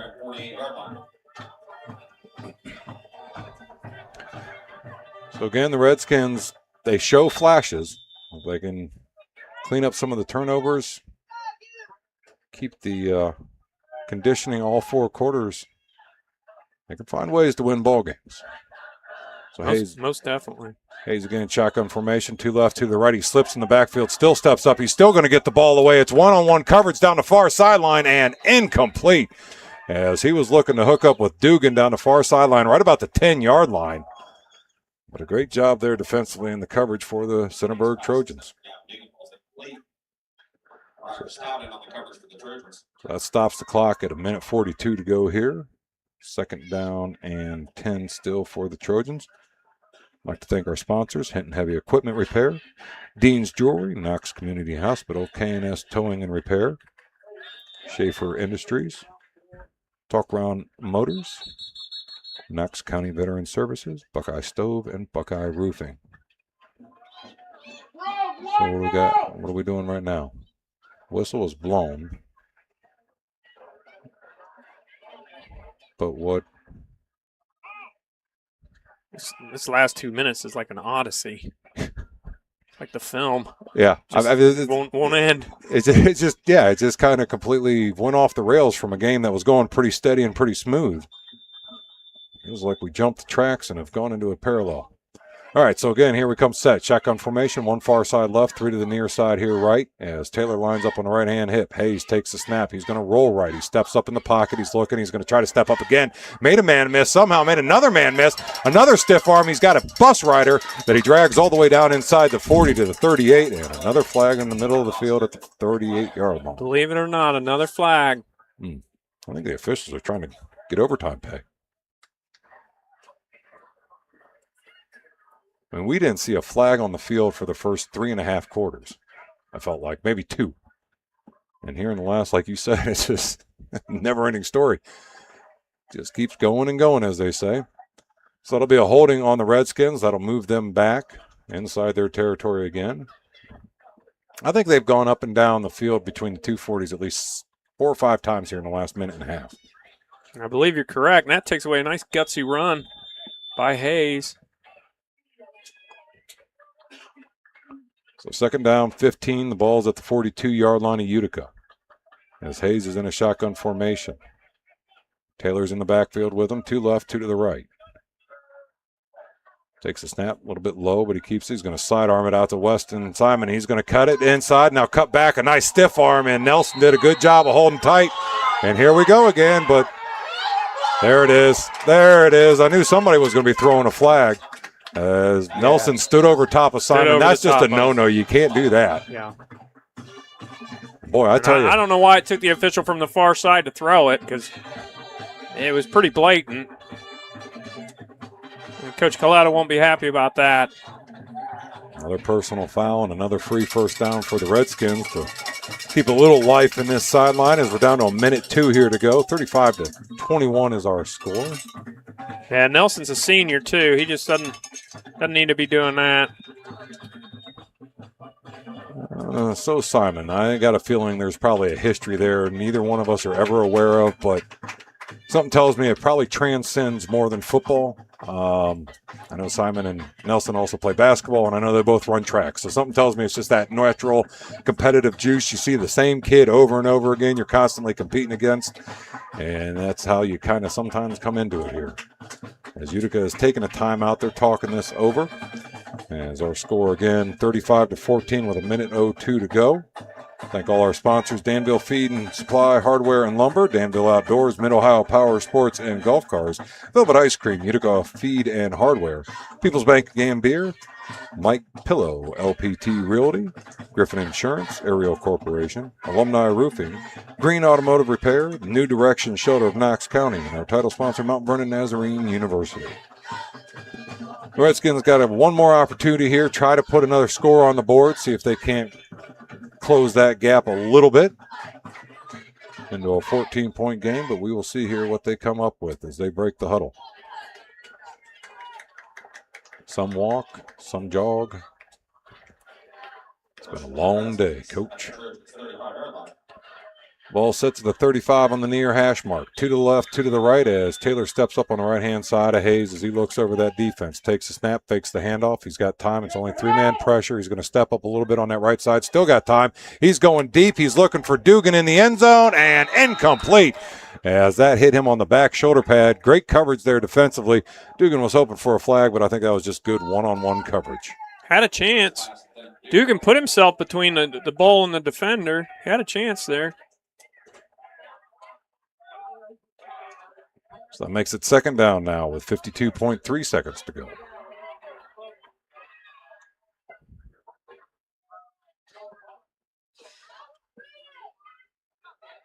So they hustle back to the 35-yard line. He's going to have 3 split out left, 1 to the near side right and form assignment. Taylor still in the backfield on the right-hand side of Hayes as he looks over that defense. Low snap, turns, hands it off. Taylor has it. He's going to stutter step at the 35 and got submarined as Anderson came in and took his feet out from underneath him. So Utica's going to take a timeout. We are going to take a timeout as well. You're listening to Mount Vernon Nazarene University Friday Night Lights on WNBO. Whether it's your home, farm, auto, business, RV, or boat, Griffin Insurance has you covered. Located at 300 Coshocton Avenue in Mount Vernon, we've been protecting what matters most to Knox County for decades. Call 740-397-7488 today and experience the trusted local service you deserve. Griffin Insurance. Coverage you can count on from people you know.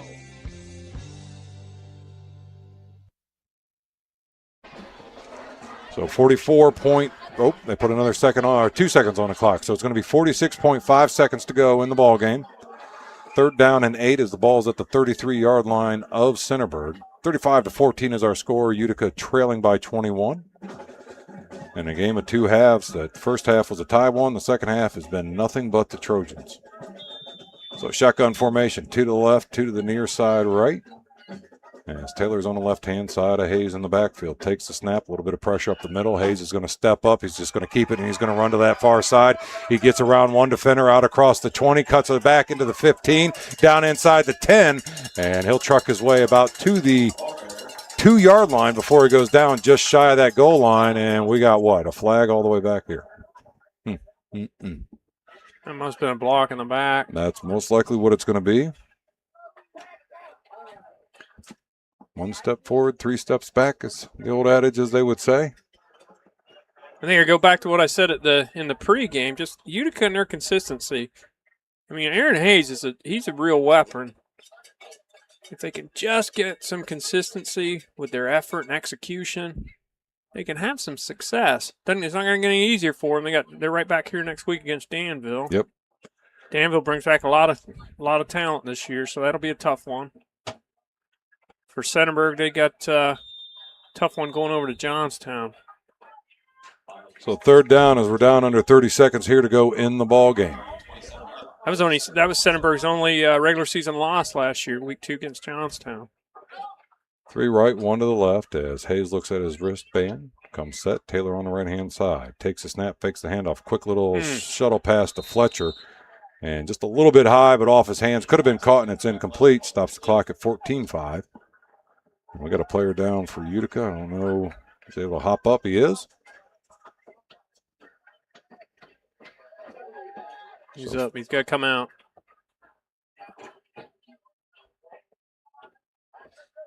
So 4th down, and we're going to call it about 2 to keep the drive alive.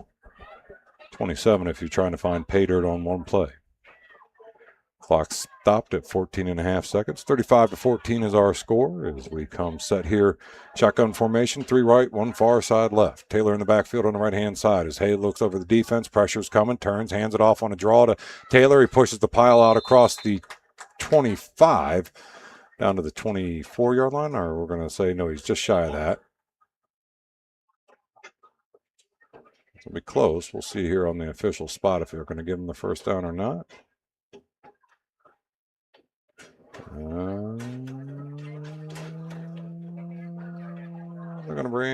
They're going to say he didn't get it, and it's going to be a turnover down. Centerburg will get it with 5.3 seconds left to go. Take a knee and call it a ball game. Good opener by Centerburg. We'd like to have seen a little cleaner finish. I'm sure Coach Colella will have something to say about that to the boys in the locker room. But good start. The quarterback really in his first start did an outstanding job, and the cast of characters that they surround the quarterback with really stepped up tonight. Marshall, Ballinger, Indiciani. The offensive line did a really nice job. Second half, the defense really stepped up. Yeah, I got a feeling the K-Mac's going to be very competitive this year. As Centerburg, I mean, if Wagner can stay consistent like he did tonight, there's no stopping them offensively. They're going to have the points they need. It's just going to be a question of can the defense contain the other offense long enough. Yeah, it looks like the K-Mac might run through Centerburg once again. So that's going to be the final ticks on the clock. Our final score here is Centerburg 35, Utica 14. You're listening to Mount Vernon Nazarene University Friday Night Lights on WNVO. Knox County Veteran Services has been dedicated to serving our veterans for over 40 years. I'm Executive Director Kevin Henthorn. And I'm Alan Huffman, your office coordinator. Our mission is to assist veterans and their families in filing for service-connected disability, wartime pension programs, and VA healthcare enrollment. We provide free transportation to VA healthcare appointments, as well as emergency financial assistance and numerous other benefits. Stop in and see us at 105 East Chestnut Street, or give us a call at 740-393-6742. And never forget, you are not alone. Utica Feed and Hardware offers a wide range of services to our clients. With a grain elevator, you'll be loaded up and off on your way in no time. We have formulated feed mixes for livestock as well. If you're in need of plumbing, electrical, paints, lawn and garden supplies, we have you covered. Located in Utica at 138 Church Street, 740-892-3831. Utica Feed and Hardware, 740-892-3831. Expert DIYer? Rookie renovator? Get all the stuff you'll need from people who know how to use it at Danville Feed and Supply, Hardware, and Lumberyard. You'll find everything from commercial and custom feed to paint and plumbing. If you're not quite sure what you need, these friendly folks are happy to help. Grab your list of projects and come on down to the bigger, better Danville Feed and Supply, Hardware, and Lumberyard, all in one building on South Market Street in Danville. Talk Roarin' Motors presents Mission Possible. Your mission, should you choose to accept it, find a reliable used car.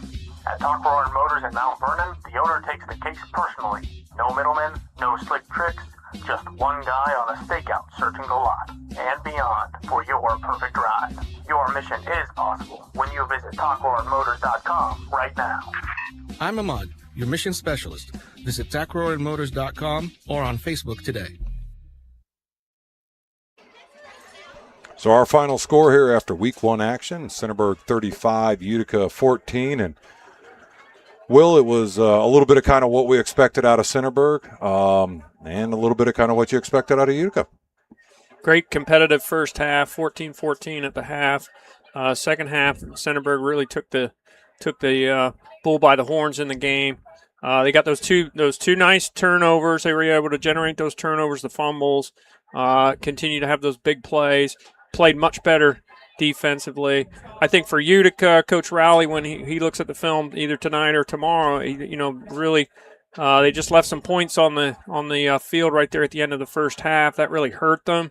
And then not being able to come out in the second half at the beginning of the third quarter and score and having that turnover, which Centerburg turned right into points. And then even after that, they had another nice drive and had a bad snap and came up empty again. So a couple bad